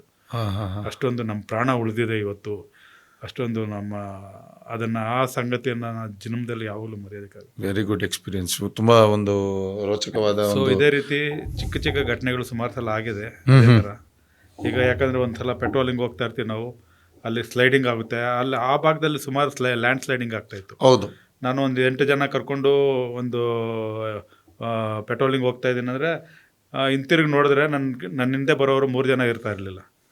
ನೋಡಿದ್ರೆ ಕೊಚ್ಕೊಂಡು ಹೋಗ್ಬಿಟ್ಟಿರ್ತಾರೆ ಇದರಲ್ಲಿ ಲ್ಯಾಂಡ್ ಸ್ಲೈಡಿಂಗಲ್ಲಿ. ಆ ಥರ ಘಟನೆಗಳು ಸುಮಾರು ಥರ ಆಗಿದೆ. ಸುಮಾರು ಜನ ಸೈನಿಕರನ್ನ ನಾವು ಕಳ್ಕೊಂಡಿದ್ದೀವಿ. ಅಲ್ಲೇನಾದರೂ ಲ್ಯಾಂಡ್ ಸ್ಲೈಡಿಂಗ್ ಏನಾದರೂ ಕೊಚ್ಕೊಂಡು ಹೋದ್ರೆ ಅವ್ರನ್ನ ಹಿಡಿಯೋದಿಕ್ಕಾಗಲ್ಲ. ಯಾಕಂದ್ರೆ ಮಳೆ ಬೀಳ್ತಾ ಇರುತ್ತೆ, ಫೋರ್ಸ್ ಇರುತ್ತೆ, ಯಾಕಂದ್ರೆ ನೀರು ಫೋರ್ಸ್ ಇರುತ್ತೆ, ಜನರು ಹಗ್ಗಕ್ಕೆ ಕಟ್ಟಿರ್ತಾರೆ. ನಾವು 3 ದಿನ 4 ದಿವಸ ಅಲ್ಲಿ ಆಪರೇಷನ್ಸ್ ಮಾಡಿ ಮತ್ತೆ ಎವಾಕ್ಯುವೇಷನ್ ಇದೆಲ್ಲ ಮಾಡ್ತೀವಿ. ಆದ್ರೂ ಯಾವಾಗಲೂ ನಮಗೆ 1-2 ಸಲ ಅಷ್ಟೇ ನಮಗೆ ಸ್ವಲ್ಪ ಅದರಿಂದ ಏನು ರಿಕವರಿ ಆಗಿದೆ. ಬಟ್ ಸುಮಾರು ಸಲ ನಮಗೆ ರಿಕವರಿ ಆಗಿಲ್ಲ. ಹೌದು. ಸೊ ಈ ಥರ ಎಲ್ಲ ಘಟನೆಗಳೆಲ್ಲ ಸುಮಾರು ಸಲ ಆಗಿದ್ದಾವೆ. ಇಷ್ಟೆಲ್ಲ ನಿಮ್ಮ ಒಂದು ಜರ್ನಿ ಆಯಿತು, ಇದಾಯಿತು. ನಿಮ್ಮ ಒಂದು ದೇಶಕ್ಕೆ, ಸಮಾಜಕ್ಕೆ ಯಾವ ಥರ ಕೊಡುಗೆ ನೀವು ಕೊಡ್ಬೋದು? ನಿಮ್ಮ ರಿಟೈರ್ಮೆಂಟ್ ಆಯಿತು. Any aspiration you have to serve the country in other way? ದೇಶಕ್ಕೆ ನೀವು ಒಂದು ಸೋಲ್ಜರ್ ಆಗಿ ನೀವು ಜಾಯ್ನ್ ಆದ್ರಿ, ಅಲ್ಲಿಂದ ಆಫೀಸರ್ ಆದ್ರಿ, ಆಫೀಸರ್ ಆದಮೇಲೆ ಇಲ್ಲಿ ಹೊರಗಡೆ ಬಂದಿದ್ದೀರಾ, ನಿಮ್ಮದೇ ಅದೇ ಒಂದು ಇದರಲ್ಲಿ ಇದ್ದೀರಾ. ಸೊ ಅದಲ್ಲದೆ ಈ ದೇಶಕ್ಕೆ ಬೇರೆ ಏನು ಮಾಡ್ತಾ ಇದ್ದೀರಾ? ಏನಾದರೂ ಒಂದು ಕೊಡುಗೆ, ನಿಮ್ಮದು ಆಸ್ಪಿರೇಷನ್ ಏನು, ಯಾವ ಥರದ್ದಿದೆ? ಅದೇ ಈಗ ದೇಶ ಸೇವೆ ಮಾಡಿ ಬಂದ ನಂತರ ಒಂದು ಜನತೆ ಸೇವೆ ಒಂದು ಯಾವುದೋ ಒಂದು ಪ್ರಮಾಣದಲ್ಲಿ ಮಾಡಬೇಕು ಅಂತ ಒಂದು ಗುರಿ ಇಟ್ಕೊಂಡು ಭಾರತ ರಕ್ಷಕ್ ಫೌಂಡೇಶನ್ ಅಂತ ಒಂದು NGO ಸಂಸ್ಥೆಯನ್ನು ಸುಮಾರು 8 ವರ್ಷದಿಂದ ನಡೆಸ್ತಾ ಇದ್ದೀವಿ. ಇದಕ್ಕೆ ನಮ್ಮೊಂದಿಗೆ ಬ್ರಿಗೇಡಿಯರ್ ರವಿ ಮುನಿಸ್ವಾಮಿ ಅವರು ಮತ್ತು ಕೆಲವು X-army officers all are supportive ಮೈಂಡಲ್ಲಿ ಏನೋ ಒಂದು ಸಮಾಜಕ್ಕೆ ಸೇವೆ ಮಾಡಬೇಕು ಅನ್ನೋ ಉದ್ದೇಶದಿಂದ ಈ ಒಂದು ಸಂಸ್ಥೆಯನ್ನು ನಡೆಸ್ತಾ ಇದ್ದೀವಿ. ಈ ಸಂಸ್ಥೆಯ ಮುಖ್ಯ ಉದ್ದೇಶ ಏನಂದರೆ ಈ ಗೌರ್ಮೆಂಟ್ ಸ್ಕೂಲ್ಸು ಮತ್ತು ಕಾಲೇಜಸ್ಸು ಅಥವಾ ರೂರಲ್ ಸ್ಕೂಲ್ಸ್ ಆ್ಯಂಡ್ ಕಾಲೇಜಸ್ಸು ಮಕ್ಕಳಿಗೆ ಸೇನೆಯಲ್ಲಿ ಸೇರಬೇಕು ಅಂತ ಒಂದು ಆಸಕ್ತಿ ಇರುತ್ತೆ. ಬಟ್ ಅವ್ರಿಗೆ ಯಾರು ಗೈಡ್ ಮಾಡೋರು ಇರೋದು. That is the only thing. ಯಾರು ಗೈಡ್ ಮಾಡೋರು ಇರೋದಿಲ್ಲ. ನಾವು ಆ ಗೈಡ್ ಮಾಡುವಂಥ ಒಂದು ಕಾರ್ಯವನ್ನು ಮಾಡ್ತಾ ಇದ್ದೀವಿ. ಒಬ್ಬ ಯುವತಿ ಅವ್ರ ಸೇನೆಗೆ ಸೇರಬೇಕು ಅಂತ ಅವ್ರಿಗೆ ಭಾಳ ಇಚ್ಛೆ ಇರುತ್ತೆ. ಬಟ್ ಅವ್ರಿಗೆ ಯಾರು ಗೈಡ್ ನಾನು ಆರ್ಮಿಗೆ ಸೇರಿದಾಗ ನನಗೂ ಯಾರು ಗೈಡ್ ಮಾಡೋರು ಇರಲಿಲ್ಲ. ನಾನು ಒಬ್ಬ ಹಳ್ಳಿಯಲ್ಲಿ ಓದಿ, ಒಬ್ಬ ಸರ್ಕಾರಿ ಶಾಲೆಯಲ್ಲಿ ಓದಿ, ನನಗೆ ಯಾರು ಗೈಡ್ ನಾನೇ ಸ್ವಂತ ಇವ್ರನ್ನ ಕೇಳಿ ತಿಳ್ಕೊಂಡು ನಾನು ಸೇನೆಗೆ ಸೇರಿದ್ದು. ಸೊ ಈಗ ಖಂಡಿತ ನೋಡಿ, ಅಟ್ಲೀಸ್ಟ್ ನಾವು ಈಗ ಯಾರಾದರೂ ಸಪೋರ್ಟ್ ಮಾಡಿದ್ರೆ ಅವರು ನಮ್ಮ ಗೈಡೆನ್ಸಿಂದ ಅವರು ಸೇನೆಯಲ್ಲಿ ಸೇರ್ಬೋದು. ಯಾಕಂದರೆ ಈಗ ಸೇನೆಯಲ್ಲಿ ಸೇರೋದು ಅಂದರೆ ಪ್ರತಿಯೊಂದು ಈಗ ಟೆಕ್ನಾಲಜಿನೇ ಆಗಲಿ, ಕಂಪೇರ್ ಟು ಬೇರೆ ಯಾವುದೇ ಉದ್ಯೋಗ ಆಗಲಿ, ಎಲ್ಲದಕ್ಕೂ ಸರಿಸಮಾನ. ಪೇ ಆ್ಯಂಡ್ ಪರ್ಕ್ಸು ಆಗಲಿ ಅಥವಾ ಒಂದು ಸಿಸ್ಟಮ್ಮೇ ಆಗಲಿ ಅಥವಾ ಅಲ್ಲಿರುವಂಥ ಒಂದು ಏನಂತ ಫೆಸಿಲಿಟೀಸೇ ಆಗಲಿ, compare to even other services it's equally same only. There is no difference. ಪರಿಶ್ರಮ ಪಟ್ಟರೆ ನಾವು ಸೈನಿಕ್ ಸೇರ್ಬೋದು ಅಂತ ನಿಮ್ಮ ಇದು. ನೀವು NGO ಬಗ್ಗೆ ಹೇಳಿದ್ರಿ. NGOಲ್ಲಿ ನೀವು ಈಗ ಯಾವ ಥರ ನೀವು ಅದರಲ್ಲಿ ನೀವು NGOಲ್ಲಿ ವರ್ಕ್ ಮಾಡ್ತಾ ಇದ್ದೀರಾ? ನೀವು ಅಂದರೆ ನಿಮ್ಮ ಅದರಲ್ಲಿ ಏನು ಕಾರ್ಯಾಚರಣೆ ನೀವಲ್ಲಿದ್ದೀರಾ ನೀವು? ಇದರಲ್ಲಿ ನೋಡಿ ಏನು ಇದರಲ್ಲಿ ಮಾನಿಟ್ರಿ ಅಥವಾ ಬೆನಿಫಿಟ್ ಯಾರಿಗೂ ಇಲ್ಲ. ಇದು purely NGO, non government organisation. And ನಮ್ಮ ಸ್ವಂತ ಖರ್ಚಲ್ಲೇ ನಾವು ಪ್ರಯಾಣ ಮಾಡಿ ಸ್ಕೂಲ್ಗಳಿಗೆಲ್ಲ ಹೋಗಿ ವಿಸಿಟ್ ಮಾಡಿ, ಮತ್ತು ಆಸಕ್ತಿ ಇದೆಯಾ ಕೆಲವೊಂದು ಟ್ರೈನಿಂಗ್ ಸೆಂಟರ್ಸ್ ಇದಾವೆ, ಪ್ರೈವೇಟ್ ಟ್ರೈನಿಂಗ್ ಸೆಂಟರ್ಸ್, ಅವು ಗೈಡ್ ಮಾಡ್ತೀವಿ, ಹೋಗಿ ಅಲ್ಲಿ ಸೇರ್ಕೊಳ್ಳಿ, ಅಲ್ಲಿ ಟ್ರೈನಿಂಗ್ ಕೊಡ್ತಾರೆ. ಈಗ ಕನಕಪುರ ರೋಡಲ್ಲಿ ಒಂದು ಟ್ರೈನಿಂಗ್ ಸೆಂಟರ್ ಇದೆ, ಅಲ್ಲಿ ಮೇಜರ್ ಜನರಲ್ ಬಕ್ಕುನಿ ಸಾಹೇಬ್ರು ಇದ್ದಾರೆ, ಅವ್ರು ನಡೆಸ್ತಾ ಇದ್ದಾರೆ. ಸೊ ಅಲ್ಲಿಗೆ ನಾವು ಕಳಿಸ್ತೀವಿ, ಹೋಗಿ ಅಲ್ಲಿ ಟ್ರೈನಿಂಗ್ ಮಾಡಿ ಅಲ್ಲಿ SSB ಟ್ರೈನಿಂಗ್ ಎಲ್ಲ ಕೊಡ್ತಾರೆ. ಸೊ ಆ ಥರ ಸುಮಾರು ಕಡೆ ಟ್ರೈನಿಂಗ್ ಸೆಂಟರ್ಸ್ ಇದ್ದಾವೆ ಕರ್ನಾಟಕದಲ್ಲಿ, ಅಲ್ಲಿ ಕಳಿಸ್ತೀವಿ. ಸೊ ಅಲ್ಲಿ ಟ್ರೈನಿಂಗ್ ಮಾಡ್ತಾರೆ ಫರ್ದರ್. ಅದಕ್ಕೆ ಮುಂಚೆ ಏನೇನು ಅವ್ರಿಗೆ ಗೈಡೆನ್ಸ್ ಬೇಕು, ಯಾವ ಥರ ಏನು ಕ್ವಾಲಿಫಿಕೇಷನ್ಸ್ ಏನಿರಬೇಕು, ಪ್ರತಿಯೊಂದು ಏನಂತಾರೆ ಕ್ಯಾಟಗರೀಸ್ ಇರುತ್ತೆ, ಸಪ್ರೇಟ್ ಕ್ಯಾಟಗರಿ, ಸಪ್ರೇಟ್ ಎಂಟ್ರೀಸ್ ಇರುತ್ತೆ. ಈಗ NDAಗೆ ಬೇರೆ ಎಂಟ್ರಿ ಇರುತ್ತೆ, ಆಮೇಲೆ OTAಗೆ ಆಫ್ಸರ್ ಟ್ರೈನಿಂಗ್ ಅಕಾಡೆಮಿಗೆ ಅದಕ್ಕೆ ಡೈರೆಕ್ಟ್ ಎಂಟ್ರಿ ಅಂತ ಹೇಳ್ತೀವಿ, ಶಾರ್ಟ್ ಸರ್ವಿಸ್ ಕಮಿಷನ್ ಅಂತ ಹೇಳ್ತೀವಿ. ಆಮೇಲೆ ಇಂಡಿಯನ್ ಮಿಲಿಟರಿ ಅಕಾಡೆಮಿಗೆ ಅದು ಬೇರೆ ಇರುತ್ತೆ. ಆಮೇಲೆ ಸರ್ವೀಸು ಇವಿರುತ್ತೆ, ಏನಂತಾರೆ ACC ಇರುತ್ತೆ. ಆ ಥರ ಡಿಫ್ರೆಂಟ್ ಆರ್ಗನೈಸೇಷನ್ಸ್ ಇರುತ್ತೆ, ಡಿಫ್ರೆಂಟ್ ಟ್ರೈನಿಂಗ್ ಪ್ಯಾಟರ್ನ್ಸ್ ಇರುತ್ತೆ, ಅದಕ್ಕೆ ಡಿಫ್ರೆಂಟ್ ಲೆವೆಲ್ ಆಫ್ ಪ್ರಿಪ್ರೇಷನ್ಸ್ ಇರುತ್ತೆ. ಅದಕ್ಕೆಲ್ಲ ನಾವು ಗೈಡ್ ಮಾಡ್ತೀವಿ. ಓಕೆ. ಸೊ ಅದರಿಂದ ಅವ್ರಿಗೆ ಉಪಯೋಗ ಆಗುತ್ತೆ. ದೇಶಕ್ಕೆ ಯಾವುದಾದ್ರೂ ಒಂದು ಪೊಲಿಟಿಕಲ್ ಪಾರ್ಟಿ ನಿಮ್ಮನ್ನು ಇನ್ವಿಟೇಷನ್ ಕೊಟ್ಟು ಕರೆಯೋಕ್ಕೆ ಪ್ರಯತ್ನ ಮಾಡಿದಾರೆ? ಇಲ್ಲ ನೀವು ಇಂಡಿಪೆಂಡೆಂಟ್ ಬಾಡಿಯಾಗಿ ಏನಾದರೂ ಒಂದು ಪಾರ್ಟಿ ಓಪನ್ ಮಾಡಬೇಕು ಅಂತ ನೋಡಿದ್ದೀರಾ? ಇಲ್ಲ ಯಾವ ಥರ ನಿಮ್ಮ ವಿಚಾರ ಇದರಲ್ಲಿ ಏನಿದೆ to come in to politics? ಯಾಕಂದ್ರೆ ಸುಮಾರು ಜನ ಇದ್ದಾರೆ ಈಗ ಪೊಲಿಟಿಕ್ಸ್, ರಾಠೋಡ್ ಆಯಿತು, ಅವರು ಮಿನಿಸ್ಟರ್ ಆಗಿದ್ದಾರೆ ಈಗ. ಸೊ ಬೇರೆ ಎಲ್ಲ ಸುಮಾರು ನಮ್ಮ ಮೇಜರ್ ಜನರಲ್ಸು, ಲೆಫ್ಟಿನೆಂಟ್ ಕರ್ನಲ್ಸ್ ಎಲ್ಲ ಪೊಲಿಟಿಕಲ್ ಗವರ್ನರ್ಸ್ ಎಲ್ಲ ಆಗಿದ್ದಾರೆ. ಸೊ ನೀವು ಬೆಂಗಳೂರಲ್ಲಿ ನಮ್ಮ ಕರ್ನಾಟಕದಲ್ಲಿ ಇದ್ದು ನಿಮ್ಮ ಒಂದು ಏನು ಕೆರಿಯರ್ ಬಗ್ಗೆ, ಪೊಲಿಟಿಕಲ್ ಕೆರಿಯರ್ ಬಗ್ಗೆ ಏನಾದರೂ ವಿಚಾರ ಮಾಡ್ಕೊಂಡಿದ್ದೀರಾ? ಹೌದು, ಪೊಲಿಟಿಕಲ್ ಕೆರಿಯರ್ ಬಗ್ಗೆ ನಮಗೆ ಆಸಕ್ತಿ ಇತ್ತು ಸೇನೆಯಿಂದ ನಿವೃತ್ತ ಆಗಿ ಬಂದ ನಂತರ. ಆದರೆ ಅದು ಸಾಧ್ಯವಾಗಲಿಲ್ಲ. ಕಾರಣ ಗೊತ್ತಿದೆ, ಏನಂದರೆ ಒಂದು ಮನಿ ಪವರ್ ಇರಬೇಕು, ಇಲ್ಲ ಮಸಲ್ ಪವರ್ ಇರಬೇಕು, ಇಲ್ಲ ಸಪೋರ್ಟ್ ಇರಬೇಕು, ಯಾರಾದರೂ ಇನ್ಫ್ಲೂಯೆನ್ಸ್ ಇರಬೇಕು. ಇದೆಲ್ಲ ಇಲ್ಲ ಅಂದರೆ ಪೊಲಿಟಿಕ್ಸಲ್ಲಿ ಎಂಟ್ರಿ ಆಗೋದು ಕಷ್ಟ. ಅದಕ್ಕೋಸ್ಕರ ನಾವೇನು ಮಾಡೋದು, ಸಾರ್ವಜನಿಕ ಆದರ್ಶ ಸೇನೆ ಪಾರ್ಟಿ ಅಂತ ನಮ್ಮ ಎಲ್ಲ ಎಕ್ಸ್ ಸರ್ವಿಸ್ ಮ್ಯಾನ್ ವೆಟ್ರನ್ಸ್ ಎಲ್ಲ ಸೇರಿ ಒಂದು ಪಾರ್ಟಿ ಮಾಡಿದ್ವು. ಸೊ ಅದಕ್ಕೆ ಪ್ರೆಸಿಡೆಂಟ್ ಆಗಿದ್ದರು ಇವರು ನಮ್ಮ ಬ್ರಿಗೇಡಿಯರ್ ರವಿ ಮುನ್ಸ್ವಾಮಿ ಅವರು, ನಾನು ಸೆಕ್ರೆಟರಿ ಆಗಿದ್ದೆ ಆ ಪಾರ್ಟಿಯಲ್ಲಿ. ಬಟ್ ಪ್ರಯತ್ನ ಮಾಡಿದ್ವು, ಅದು ಜನರಿಗೆ, ಯಾಕಂದರೆ ಈಗ ತಲುಪೋದಕ್ಕೆ ಕಾರಣ ತಲುಪೋದು ಇಲ್ಲ. ಯಾಕಂದರೆ ಅವರಿಗೆ ನೋಡಿ, ಈಗ ನೀವು ಪುಕ್ಸಟ್ಟಿಯಾಗಿ ಏನಾದರೂ ಒಂದು ಇದು ಕೊಡಿ, ಅವ್ರನ್ನ ನಂಬ್ತಾರೆ ಹೊರತು ಇದರಲ್ಲಿ ಎಲೆಕ್ಷನಲ್ಲಿ ಗೆದ್ದ ನಂತರ ನಾನು ಇದು ಮಾಡ್ತೀನಿ ಅದು ಮಾಡ್ತೀನಿ ಯಾರೂ ಕೇಳೋದಿಲ್ಲ. ಸೊ ಈ ಫ್ರೀ ಬೀಸ್ಗೆ ಜಾಸ್ತಿ ತಲೆ ಬಗ್ತಾರೆ ಜನರು ಹೊರತು ಒಳ್ಳೆ ವ್ಯಕ್ತಿ ಬೇಕು, ಲೀಡರ್ ಬೇಕು ಅಂದರೆ ಯಾರು ಯೋಚನೆ ಮಾಡೋದಿಲ್ಲ.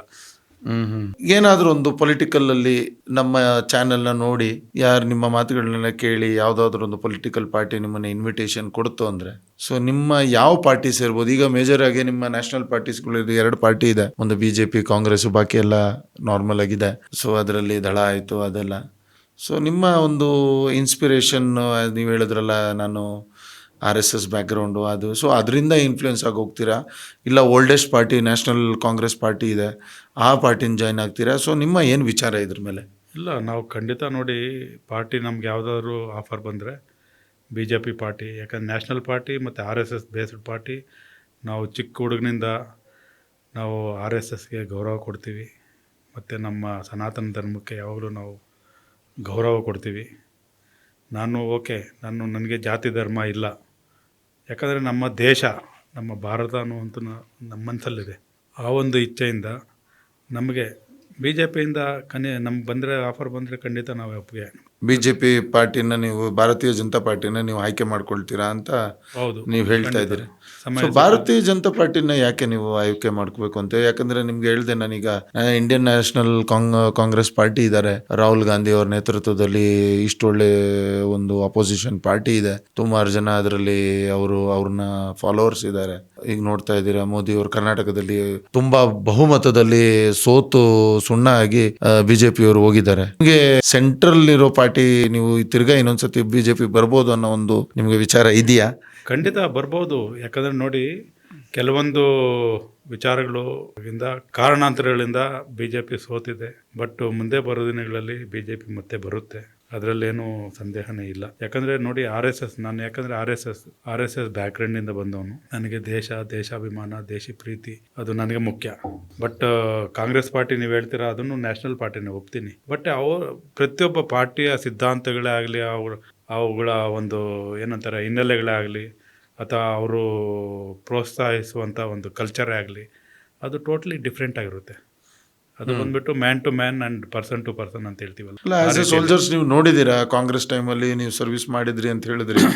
ನಿಮ್ಮ ಎನ್ರೋಲ್ಮೆಂಟ್ ಆಗಿರೋದು ಆ ಟೈಮಲ್ಲಿ, ಆವಾಗದ್ದು ಪರಿಸ್ಥಿತಿ ಈಗಿರೋ ಪರಿಸ್ಥಿತಿಯಲ್ಲಿ. ಸೊ ಅದು ಕಾರಣ ಏನಿರ್ಬೋದು?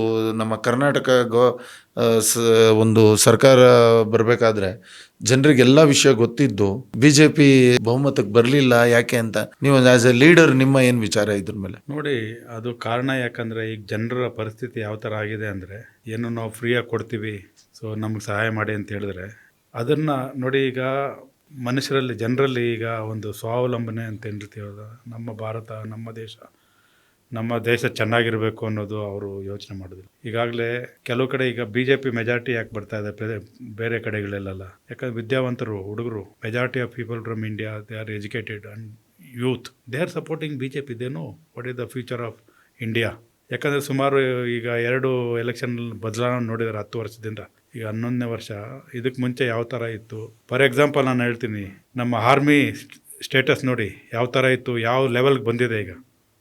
At par with the other countries, other developed countries, ಅವ್ರಿಗೆ ಕಂಪೇರ್ ಮಾಡ್ತಾ ಇದ್ದೀವಿ ಈಗ ನಾವು. ಅಷ್ಟೊಂದು ಡೆವಲಪ್ಮೆಂಟ್ ಆಗಿದೆ. ಒಬ್ಬ ಸೈನ್ಯ ಈಗ ನೋಡಿ S-400 ಮಿಸೈಲ್ಸ್ ಏನು ಬಂದಿದ್ದಾವಲ್ಲ, ಅದು ನಾವು ಯಾವಾಗಲೂ ಯೋಚನೆ ಮಾಡೋದಕ್ಕೆ ಆಗ್ತಾಯಿರಲಿಲ್ಲ. ಈಗ ಆಪರೇಷನ್ ಸಿಂಧೂರಲ್ಲಿ ನಮಗೆ ಜಯ ಆಗೋದಕ್ಕೆ ಕಾರಣ ಇದೆ S-400 ಮಿಸೈಲ್ಸ್. ಸೊ ಈಗ ನಮ್ಮ ದೇಶ ಬ್ರಹ್ಮೋಸ್ ಮತ್ತೆ S-400 ಕಾರಣದಿಂದ ಇದು ಬರೋದಕ್ಕೆ ಕಾರಣ ಯಾರು?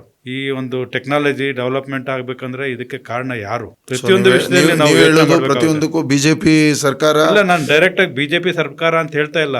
ಈಗ ಪ್ರಸ್ತುತ ಯಾವ ಸರ್ಕಾರ ಇದು? ಯಾಕಂದ್ರೆ ಅವ್ರು ಇಂಟ್ರೆಸ್ಟ್ ತಗೊಂಡು ಹೇಳ್ಬೋದು, ನಾನು ಓಪನ್ ಆಗಿ ಹೇಳ್ತೀನಿ, ಅವ್ರ ಸರ್ಕಾರ ಬಂದಿದ ನಂತರನೇ ಇದೆಲ್ಲ ಡೆವಲಪ್ಮೆಂಟ್ಸ್ ಆಗಿರೋದು.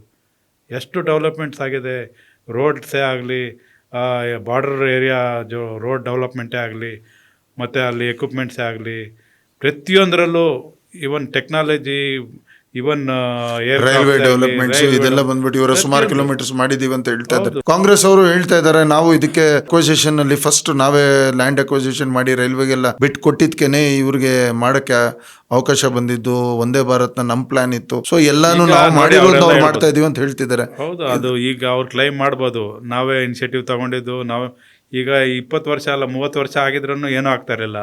ಈಗ ಮಾಡ್ತಾ ಇದ್ದಾರೆ.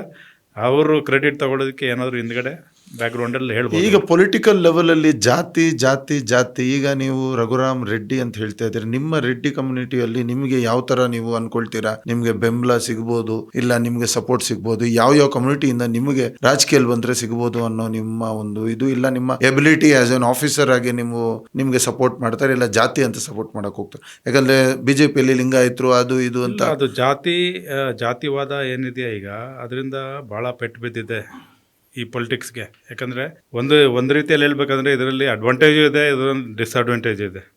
ಈಗ ನೋಡಿ, ಒಂದು ಜಾತಿ ರೆಡ್ಡಿ ಅಥವಾ ಗೌಡ ಅಥವಾ ಲಿಂಗಾಯತ, ಕುರುಬ, ಯಾರೇ ಆಗಲಿ, ಅವ್ರ ಕಮ್ಯುನಿಟಿಗೆ ಅವರು ಖಂಡಿತ ಸಪೋರ್ಟ್ ಮಾಡ್ತಾರೆ. ಈಗ ಅದು ಡಿಪೆಂಡ್ ಆಗುತ್ತೆ ನಿಮ್ಮ ಒಂದು ಬ್ಯಾಕ್ಗ್ರೌಂಡ್ ಯಾವ ಥರ ಇದೆ. ನಾನು ನಮ್ಮ ಜಾತಿಗೆ ಅಂತ ನೋಡಿ, ನಾನು ಒಂದು ಸಲ ಡಿಸಿಷನ್ ತೊಗೊಂಡು ನಾನು ಒಂದು ಸಂಸ್ಥೆ ಕಟ್ಟಿದ್ದೀನಿ, ರೆಡ್ಡಿ ಅಸೋಸಿಯೇಷನ್ ಅಂತ ಮಾಡಿ, ಅದಕ್ಕೆ ಪ್ರೆಸಿಡೆಂಟ್ ಆಗಿ ಏನೋ ಒಂದು ಸಪೋರ್ಟ್ ಮಾಡೋಣ. ನಮ್ಮ ಬೇರೆ ಬೇರೆ ಕಮ್ಯುನಿಟಿಯವ್ರು ಎಲ್ಲರೂ ಅವ್ರ ಕಮ್ಯುನಿಟಿಗೆ ಸಪೋರ್ಟ್ ತಗೋತಾರೆ. ನಾನು ಒಂದ್ಸಲ ಮಾಡಿದ್ದೀನಿ. ಇಲ್ಲ, ಇದನ್ನೇ ನೀವೇನಾದ್ರೂ OP ಸಿಂಧೂರಲ್ಲಿ ಮೋದಿ ಅವರನ್ನು ಕರ್ನಲ್ ಕುರೇಶಿ ಅವ್ರನ್ನ ಎದುರುಗಡೆ ಇಟ್ಕೊಂಡು ಇದನ್ನೊಂದು ಏನಾದರೂ ಬ್ಯಾಟಲ್ ತರ ಟ್ರೈ ಮಾಡಿದ್ದಾರೆ ಅಂತ ನಿಮ್ಗೆ ಅನ್ಸುತ್ತಾ? ಯಾಕಂದ್ರೆ she is also come from A Muslim community. ನಿಮ್ಗೆ ಏನ್ ಅನ್ಸುತ್ತೆ?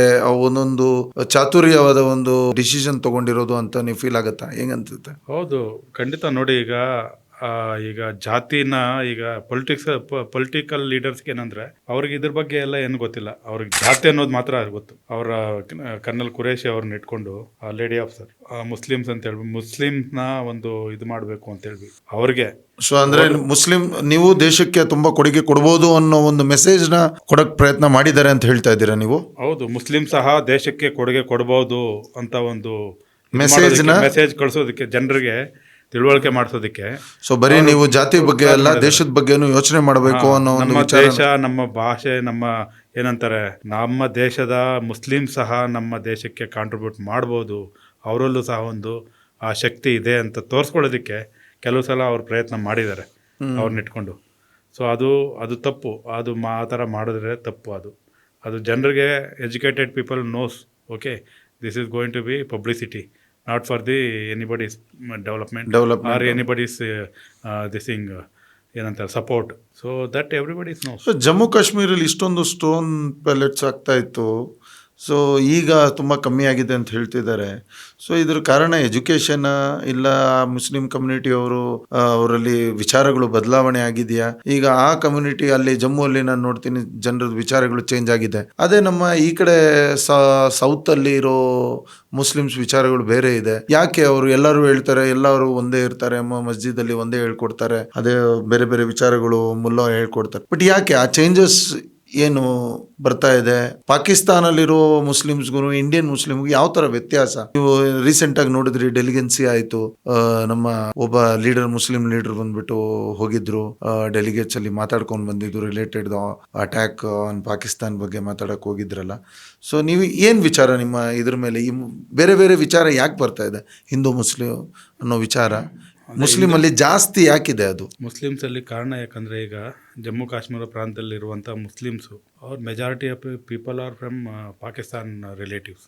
ಆ ಒಂದು ಪಾರ್ಟಿಷನ್ ಆಯ್ತಲ್ಲ, ಅದ ನಂತರ ಏನಾಯ್ತು, ಅವರು 50% of relatives are in Pakistan and 50% of people are in India. ಆಗೇನಾಯ್ತು, ಅವ್ರಿಗೆ ಪಾಕಿಸ್ತಾನಲ್ಲಿ ಸೇರಬೇಕು ಅಂತ, ಯಾಕಂದ್ರೆ ಅವ್ರ ರಿಲೇಟಿವ್ಸ್ ಎಲ್ಲ ಅಲ್ಲಿದಾರಲ್ಲ, ಅಲ್ಲಿಗೆ ಹೋಗ್ಬೇಕಂತ. ಅವರು ಅಲ್ಲಿ ಬಿಟ್ಟು ಇಲ್ಲಿ ಬರೋಂಗಿಲ್ಲ, ಇವ್ರು ಇಲ್ಲಿ ಬಿಟ್ಟು ಅಲ್ಲೂ ಹೋಗಂಗಿಲ್ಲ. ಆ ಕಾರಣಕ್ಕೆ ಏನಾದರೂ ಮಾಡಿ ಆ ಒಂದು LOC ಇದೆಯಲ್ಲ, line of control and line of actual control, ಆ ಒಂದು ಸಮಸ್ಯೆಯನ್ನು ಬಗೆಹರಿಸಿ ನಾವು ಪಾಕಿಸ್ತಾನಕ್ಕೆ ಸೇರ್ಕೊಂಡ್ಬೇಕು ಅಂತ ಮೇನ್ ಉದ್ದೇಶ ಅವ್ರದ್ದು ಅದೇ. ಸೊ ಅದರಿಂದ ಅವ್ರು ಏನಾದ್ರು, they started supporting the militants. Okay, ಏನಾದರೂ ಇಲ್ಲಿ ಏನಾದರೂ ಗಲಭೆಗಳು ಮಾಡಬೇಕು, ಕ್ರಿಯೇಟ್ ಮಾಡಬೇಕು ಪ್ರಾಬ್ಲಮ್ಸ್ ಇಲ್ಲಿ, ಮತ್ತು ತೊಂದರೆ ಕೊಡಬೇಕು ಪಬ್ಲಿಕ್ಗೆ, ಸೊಸೈಟಿಗೆ ಅಂತ ಹೇಳ್ಬಿಟ್ಟು ಅವರು ಮಾಡಿದ್ರು. ಬಟ್ ಇಲ್ಲಿರೋ ಮುಸ್ಲಿಮ್ಸ್ ಅದೆಲ್ಲ ಏನು ತೊಂದರೆ ಇಲ್ಲಲ್ಲ ಕಂಪೇರ್ ಮಾಡಿದ್ರೆ ಅವ್ರನ್ನ. ಅವ್ರ ಉದ್ದೇಶನೇ ಬೇರೆ, ಬಟ್ ಇಲ್ಲಿ ಉದ್ದೇಶನೇ ಬೇರೆ. ಬಟ್ ಇಲ್ಲಿರುವಂಥ ಮುಸ್ಲಿಮ್ರು ಅವ್ರಿಗೇನು ದೇಶದ ಮೇಲೆ ಏನಾದರೂ ಅವ್ರಿಗೆ ಇದಿಲ್ಲ, ಆಕ್ರೋಶ ಇಲ್ಲ. ಬಟ್ ಅವರು ನಮ್ಮ ಥರ ಕಾಮನ್ ಆಗಿದ್ದಾರೆ. ಬಟ್ ಜನರು ಏನು ಮಾಡ್ತಾ ಇದ್ದಾರೆ, ಅವ್ರನ್ನ ವೋಟ್ ಬ್ಯಾಂಕಿಂಗ್ಗೋಸ್ಕರ ಮಿಸ್ಯೂಸ್ ಮಾಡ್ಕೋತಾ ಇದ್ದಾರೆ. General political party, not political party, they are misusing those people for the vote banking. That is the only reason. ಅವ್ರಿಗೆ ಇಷ್ಟೆಲ್ಲ ಪೊಲಿಟಿಕಲ್ ಪಾರ್ಟಿ ಬಗ್ಗೆ ನಮಗೆ ಗೊತ್ತಿರಬೇಕಾದ್ರೆ ಯಾಕೆ ಪ್ರತಿಭಟನೆಗಳು ಈ ಮಸ್ಜಿದ್ ಅಲ್ಲಿರ್ಲಿ, ಬೇರೆ ಬೇರೆ ಸಂಸ್ಥೆಯಲ್ಲಿ ನಮ್ಗೆ ಅಲ್ಲಿ ಟ್ರೈನಿಂಗ್ ಕೊಡ್ತಾ ಇದಾರೆ ಅಂತ ಇರ್ಬೇಕಾದ್ರೆ, why can't government stop dum teaching? Why can't it be A centralised? ಹಾಗೆ ಯಾಕೆ ಮಾಡಕ್ಕಾಗಲ್ಲ? ಅಂದ್ರೆ ಅವ್ರಿಗೆ ಒಂದು ಹೈಯರ್ ಎಜುಕೇಶನ್ ಕೊಟ್ಟು ಓದಿಸೋ ತರ ಪರ್ಮನೆಂಟ್ ಆಗಿ. ಯಾಕಂದ್ರೆ ಗುರುಕುಲನ ಸ್ಟಾಪ್ ಮಾಡಿದ್ದಾರೆ ನಮ್ಮ. ಸೊ ಹಾಗೆ ಅವ್ರದ್ದು ಜಾತಿ ಬಗ್ಗೆ ಅವ್ರಿಗೆ ಟೀಚಿಂಗ್ ಅದ್ರ ಬಗ್ಗೆ ಸ್ಟಾಪ್ ಮಾಡಿ ಎಜುಕೇಶನ್ ಕೊಟ್ಟು ಅವ್ರನ್ನ ಒಂದು ಒಳ್ಳೆ ಸಿಟಿಸನ್ ಆಗಿ ಮಾಡ್ಬೋದಲ್ಲ. ಸೊ ಅವ್ರು ಓದ್ಬಿಟ್ಟು ಕುರಾನ್ ಅದು ಇದು ಓದ್ಬಿಟ್ಟು ಇಲ್ಲ ಅಲ್ಲಿ ಓದ್ಮೇಲೆ ಅವ್ರಿಗೇನ್ ಸಿಗತ್ತೆ ಅದರಲ್ಲಿ? ನಾವು ನೋಡಿದಾಗ ಸೋಲ್ಜರ್ಸ್ ಆಗಿ ನೋಡಿದೀವಲ್ಲ ನಾವು. So what you think? ಅವ್ರಿಗೆ ನಿಮ್ಮ ಒಂದು ಅಡ್ವೈಸ್ ಏನಿರುತ್ತೆ? ಅದನ್ನೆಲ್ಲ ಬಿಟ್ಟು ಎಜುಕೇಶನ್ ಬಗ್ಗೆ ಕೊಡಬೇಕು ಅಂತ ನಿಮ್ ಸಲಹೆ ಇದೆಯಾ? ಹೌದು, ಈಗ ನಿಮ್ಗೆ ಗೊತ್ತಲ್ಲ, ಆರ್ಮಿಯಲ್ಲೂ ಸಹ ಮುಸ್ಲಿಮ್ಸ್ ಇದ್ದಾರೆ, ಮುಸ್ಲಿಮ್ಸೇ ಯೂನಿಟ್ಸೇ ಇದ್ದಾವೆ. ಮತ್ತೆ ಅವ್ರು ಯಾಕೆ ಅವ್ರ ಒಂದು ಥಿಂಕಿಂಗ್ ಇದೆಯಲ್ಲ, ಅದು ಅವ್ರದ್ದು ಥಿಂಕಿಂಗ್ಗೆ ಡಿಫ್ರೆಂಟ್ ಆಗಿದೆ. ಮತ್ತು ಇಲ್ಲಿ ಈ ಮುಲ್ಲಾಗಳು ಹೆಡ್ ಇರ್ತಾರೆ, ಮತ್ತು ಅವರ ಪೋಷಕರು ಇರ್ತಾರೆ, ಅವರೆಲ್ಲ ಅವ್ರನ್ನ ಒಂದು ಮೈಂಡ್ ಸೆಟ್ ಮಾಡಿದ್ದಾರೆ, ರಾಂಗ್ ಡೈರೆಕ್ಷನ್ ತಗೊಂಡು ಅವ್ರಿಗೆ ಬೇರೆ ಬೇರೆ ಒಂದು ಇಲ್ಲಿಗಲ್ ಆಗಿ ಆಕ್ಟಿವಿಟೀಸ್ ಮಾಡೋದಕ್ಕೆ ಪ್ರೇರಣೆ ಮಾಡ್ತಾರೆ. ಅದೆಲ್ಲ ಆಗ್ತಾ ಇದೆ. ಈಗ ಯಾರು ಮಾಡ್ತಾ ಇರೋದು? ಅವ್ರ ಲೀಡರ್. ಅವರ ಜಾತಿ ಕುರಾನೇ ಬಂದ್ಬಿಟ್ಟು ಎಲ್ಲ ಶ್ರೇಷ್ಠ ಅಂತ ಅವ್ರಿಗೆ ಒಂದು ಬುದ್ಧಿವಾದ ಹೇಳ್ಕೊಟ್ಟು. ಮತ್ತೆ ಕೆಲವು ಸಲ ಏನಾಗುತ್ತೆ, ಈಗ ಈ ಮಿಲಿಟೆಂಟ್ಸ್ ಆಗಿ ಪರಿವರ್ತನೆ ಮಾಡ್ತಾರಲ್ಲ, ಈಗ ಜಮ್ಮು ಕಾಶ್ಮೀರದಲ್ಲಿ ಅವ್ರಿಗೆ ಮೈಂಡ್ ಏನಂತಾರೆ, ಮೈಂಡ್ ವಾಶ್ ಮಾಡಿರ್ತಾರೆ. ಕರ್ಕೊಂಬಂದು ಕೂಡಿಸ್ಬಿಟ್ಟು ಅವನಿಗೆ ಪ್ರತಿ ಸಲ ಓಕೆ ನೀನು ಇದು ಮಾಡಲೇಬೇಕು, ಈ ಕೆಲಸ ಮಾಡಿದ್ರೆ ನಿನಗೆ ಅಲ್ಲ ನಿಮಗೆ ಜನ್ನತ್ ಕೊಡಲ್ಲ, ಜನ್ನತ್ ಕೊಡ್ತಾನೆ, ಮತ್ತೆ ನೀವು ಒಳ್ಳೆ ಆಗುತ್ತೆ, ಸಾತ್ ಪರಿ ಇದೆಲ್ಲ ಬೇರೆ ಬೇರೆ ತರ ಹೇಳ್ತಾರೆ ಅವರು. ಪ್ರಾಮಿಸಸ್ ಎಲ್ಲ ಕೊಟ್ಟು ಏನು ರಾಂಗ್ ಪ್ರಾಮಿಸಸ್ ಎಲ್ಲ ಅವ್ರು ಕೊಟ್ಟು ಅವ್ರನ್ನ ಪರಿವರ್ತನೆ ಮಾಡ್ತಾರೆ ಮಿಲಿಟೆಂಟ್ಸ್ಗೆ. ಹೆಚ್ಚಿನ ವಿಡಿಯೋಗಳಿಗೆ ಪ್ರತಿಧ್ವನಿ ಯೂಟ್ಯೂಬ್ ಚಾನೆಲ್ ಸಬ್ಸ್ಕ್ರೈಬ್ ಮಾಡಿ, ಬೆಲ್ ಐಕಾನ್ ಕ್ಲಿಕ್ ಮಾಡಿ.